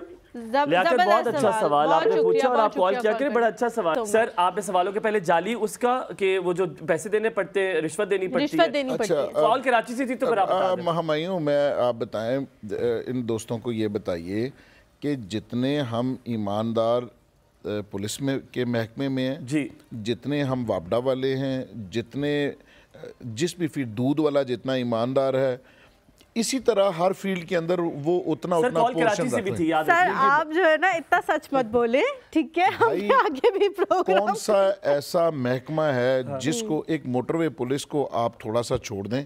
इसके अलावा आप बताएं कि कौन सी ऐसी जगह है जहां पे आपके ये जो बात है ये करप्शन नहीं है? तो ये वो भी हमारी ही सोसाइटी का पार्ट हैं। जो लोग SPCA में बैठे हुए हैं, यानी सिंध बिल्डिंग कंट्रोल अथॉरिटी में बैठे हुए हैं, उनको थोड़ा सा 10 नंबर ज़्यादा दे दें, मार्जिन ज़्यादा दे दें, क्योंकि वो समझते हैं कि उनका हक, बात नहीं सुनता, मैं गूंगा हूं। उनका हक थोड़ा ज़्यादा बनता है, इसलिए वो ज़्यादा हर्डल्स क्रिएट करके ज़्यादा खर्चा लेते हैं। बाकी पूरे पाकिस्तान में यही हालात हैं। अच्छा सर, जो अब ज़राई ज़मीन वाला सवाल था कि वो, ये आपको अच्छा नहीं लगा मेरे जवाब? अच्छा, आप ज़राई ज़मीन वाला जो है, नहीं सर, बहुत अच्छा आपने जवाब दिया। आपने एक्चुअली बहुत खरी बात की है और इतना सोच सुनने की हमें आदत ही है, कब्ज़ हो जाती है यहाँ पे लोगों को। दूसरा ये है कि जो पेरी अर्बन है ना, अब गवर्नमेंट ये कर रही है कि पेरी अर्बन के तहत ये डिक्लेयर किया जा रहा है कि कौन सा ब्राउन एरिया है जहाँ पे हाउसिंग के प्रोजेक्ट्स हो सकते हैं, कौन सा ग्रीन एरिया जिसको हमने प्रिजर्व करना है जहाँ पे सिर्फ और सिर्फ हमारा ज़राअत हो सकेगी। ठीक है, वो अभी चूँकि पिछले कुछ 6, 8, 10 महीने से 11 महीने से ये काम चल रहा है, तो वो सारे एरियाज़ को आइडेंटिफाई करके उम्मीद है कि अगले 2-3 महीने में वो नोटिफाई कर देंगे, तो सिर्फ हाउसिंग के प्रोजेक्ट उसी जगह के ऊपर हो सकेंगे जो कि ब्राउन एरिया होगा, ग्रीन एरिया में नहीं हो सकेंगे। दूसरा, हमें जाना है बेसिकली वर्टिकल के ऊपर कि हमारे हाई राइज बिल्डिंग्स बने, हॉरिजेंटली हम कम लोगों का लैंड यूटिलाइजेशन कम हो और हॉरिजेंटली हम मल्टी स्टोरी। एक सेकंड मैं पूछूं, आपने जो बात की कि हम लोगों के हाई राइज बिल्डिंग्स बननी चाहिए, हॉरिजेंटल नहीं बननी चाहिए, हम यही चाहते हैं कि हाई राइज बिल्डिंग बने, लेकिन उससे आपको ये नहीं लगता कि जिन लोगों की सोसाइटियां हैं जिनका हम नाम नहीं ले सकते, उनको नुकसान होगा इस बात से? देखिए, उसी सोसाइटी में बनना है ना हाई राइज भी। वो हाई राइज जो है वो ज़मीन पे ही बनना है, वो ज़मीन जिसकी भी होगी, वो कमर्शियल एरिया जिसका भी होगा। देखिए, हर जगह पे प्रोपोर्शन है ना कि आपने एक हाउसिंग के प्रोजेक्ट के अंदर 10% के करीब कमर्शियल बनाना है, 30-40% आपने उसमें ग्रीन एमिनिटीज़ वगैरह छोड़नी है और बाकी जो 45% के करीब है उस पर आपने घर बनाने हैं। तो आप मुझे ये बताइए कि क्या कोई एक आम मतवसत तबके का आदमी इस्लामाबाद के अंदर, इस्लामाबाद की आबादी 6, 7, 8 लाख या 10 लाख है, इस्लामाबाद जो जोन 1 आप जिसको कहते हैं, लेकिन इस्लामाबाद की तो आबादी 25 लाख है। अब वो भाई कह रहे थे कि ये क्यों जरूरत पड़ी कि बाहर बनना? भाई जरूरत इस वजह से पड़ी कि मेरे पास पैसे नहीं है, तो मुझे, मेरा हक नहीं है कि मैं थोड़ा सा बाहर भी जाके बेशक 5 मरले का किस्तों पे 25 लाख रुपए का घर लेके 3 साल में उसको 25-30 लाख रुपए। 2013 में हमने एक प्रोजेक्ट बेचा, उसमें हमने 18 लाख रुपए का 30-60 का प्लॉट बेचा, आज वो 2.25 करोड़ रुपए का, वहां पे लोगों के घर बन गए हैं। जी, कब आपने किया? 2018 में? 2013 में हमने वो प्रोजेक्ट शुरू किया था ना उस वक्त। सरदार साहब, आप हक की बात कर रहे हैं, एक कॉलर का हक है जो आपसे बात करना चाह रहे हैं। शहजाद, अस्सलाम वालेकुम, सुबह खैर शहजाद, क्या हाल है? जी अस्सलाम वालेकुम। जी वालेकुम अस्सलाम। क्या पूछेंगे सर? पूछिए। मैंने एक क्वेश्चन आपसे करना है जी सर। कि ये 1 साल पहले जो टैक्स था यहाँ पे वो था 1%, ठीक है। 1.5 साल के अंदर ये टैक्स चला गया है सेलर के लिए 4%, ठीक है जी जी, जो कि बहुत ज्यादा, जिससे प्रॉपर्टी में बहुत नेगेटिव इम्पैक्ट आया है। तो मुझे बताएं कि फेडरेशन इस सिस्टम में क्या स्टेप्स ले रही है? ठीक है सर, अभी ठीक है, thank you, very nice question. जी देखिए सर, हम तो पहले दिन से, आपको पता है पाकिस्तान का सबसे बड़ा जो प्रोटेस्ट है इस टैक्स के अगेंस्ट वो हमने किया। उसके बाद उस वक्त इसाक डार साहब थे हमारे फिनांस मिनिस्टर, उनके साथ हमने नेगोशिएट किया। उसके अलावा सेनेट की कायमा कमेटी, नेशनल असेंबली की कायमा कमेटी, हमने उनको कन्विंस किया कि आप इस टैक्स को रैशनलाइज करें। अब उसकी वजह से ये लेकिन चूँकि हमारा मुल्क इस वक्त SBA स्टैंड बाय एग्रीमेंट में है, IMF के एक प्रोग्राम में है हम। तो जो प्रपोज टैक्सेस थे, एक आपको पता है लास्ट मोमेंट के ऊपर बाकी टैक्सेस इंक्रीज नहीं हो रहे थे इस बजट में, लेकिन एक कोई 300 अरब के करीब का शॉर्टफॉल था। जब हमारे प्राइम मिनिस्टर फ्रांस में थे, वो IMF की जो खातून है, हमें वो जो कर्जे देने वाली माई हैं, उनके पास जब प्राइम मिनिस्टर साहब बैठे थे तो उन्होंने कहा ये 300 अरब का आप शॉर्टफॉल कैसे पूरा करेंगे? तो उस वक्त लास्ट मोमेंट पे कोई और चीज़ जो सामने नज़र नहीं आई, तो उसमें एक तो ये किया कि जो सैलरीड लोगों के ऊपर या जो स्लैब्स थे उनमें उनको बढ़ाया गया 2-2.5%। जो 25% की स्लैब में आ रहा था उसको 27.5 कर दिया, जो 3,000 32.5 पे कर दिया, जो 35 था वो 37.5 कर दिया, मुख्तलिफ स्लैब बढ़ाई उससे। और दूसरा रियल स्टेट के ऊपर 1% जो टैक्स था एडवांस टैक्स, उसको 3% किया गया। और इसी तरह जो गेन टैक्स था वो भी 1% से 3% तक किया गया। और एक टैक्स और था जो पिछले साल का ही लगा हुआ था, जिसको कहते हैं 1%, जिसको रेंटल डीम रेंटल इनकम कहा जाता है। वो भी इस दफ़ा हमारी कोशिश थी कि वो ना हो, लेकिन फिर भी वो लगा। और अभी 9 महीने हम जो SBA के अंदर हैं, स्टैंड बाय एग्रीमेंट में, तो हम कोई चीज़ ये गवर्नमेंट कम नहीं कर सकती जो हमने कॉन्ट्रैक्ट जो लिख के दिया IMF को कि हम इसको कम नहीं कर सकते। तो लिहाजा इंशाल्लाह वी आर होपफुल कि ये जब गवर्नमेंट आएगी, अगला बजट होगा, तो इन टैक्सेस को हम रैशनलाइज करवाने में कन्विंस करके कामयाब हों। सर हमारे पास मेरे ख्याल से सवालों का एक पलंदा है और बहुत सारे कॉलर जो हैं लिटरली पीछे फ़ोन बजता हुआ हमें सुनाई दे रहा है। आपको दोबारा दावत देंगे, बहुत सारी बातें हैं जो आपसे करनी है और बहुत सारी चीज़ें जो हैं वो आपसे पूछनी है और बहुत सारी गाइडेंस है जो आपसे लेनी है। Thank you so much for coming. बहुत अच्छा लगा आपसे बात करके और बहुत सारी चीज़ें मुझे लगता है कि आज क्लियर हुई होंगी लोगों के जहनों में कि हमारी ही रिप्रेजेंटेशन जो है वो ये लोग करने की पूरी कोशिश करते हैं, लेकिन कभी कभी इन लोगों के भी हाथ बंधे हुए होते हैं। सर लास्ट में आप कुछ कहना चाहें तो please. Thank you very much. देखिए जी, हम ऑप्टिमिस्टिक हैं अपने कंट्री के बारे में और यहाँ पर बिजनेस के बारे में, क्योंकि हमारे एक तरफ भी दूसरी तरफ भी 1.5 अरब की आबादी है। इधर इंडिया है, उधर चाइना है।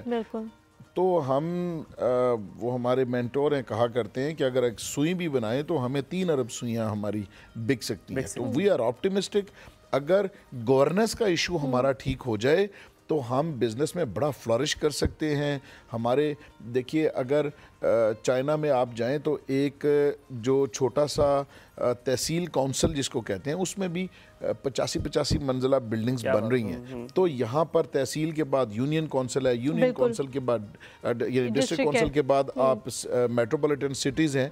तो हमारे यहाँ इस्लामाबाद में इस वक्त एक सेंटोरस के अलावा कोई बड़ी बिल्डिंग नहीं है। तो हमें सिर्फ रेगुलेशन में थोड़ी सी बेहतरी चाहिए। तो आप देखिए कि यहाँ कारोबार भी बहुत होगा, हमें प्रोडक्ट, हम फूड बास्केट बन सकते हैं मिडिल ईस्ट के लिए भी। और हम जिस जगह पे अल्लाह ने हमें बैठाया है, जिस खित्ते में, जिस मुल्क में हम बैठे हुए हैं, यहाँ हमें कोई तरक्की करने से रोक नहीं सकता इंशाल्लाह, हमें अपने अलावा।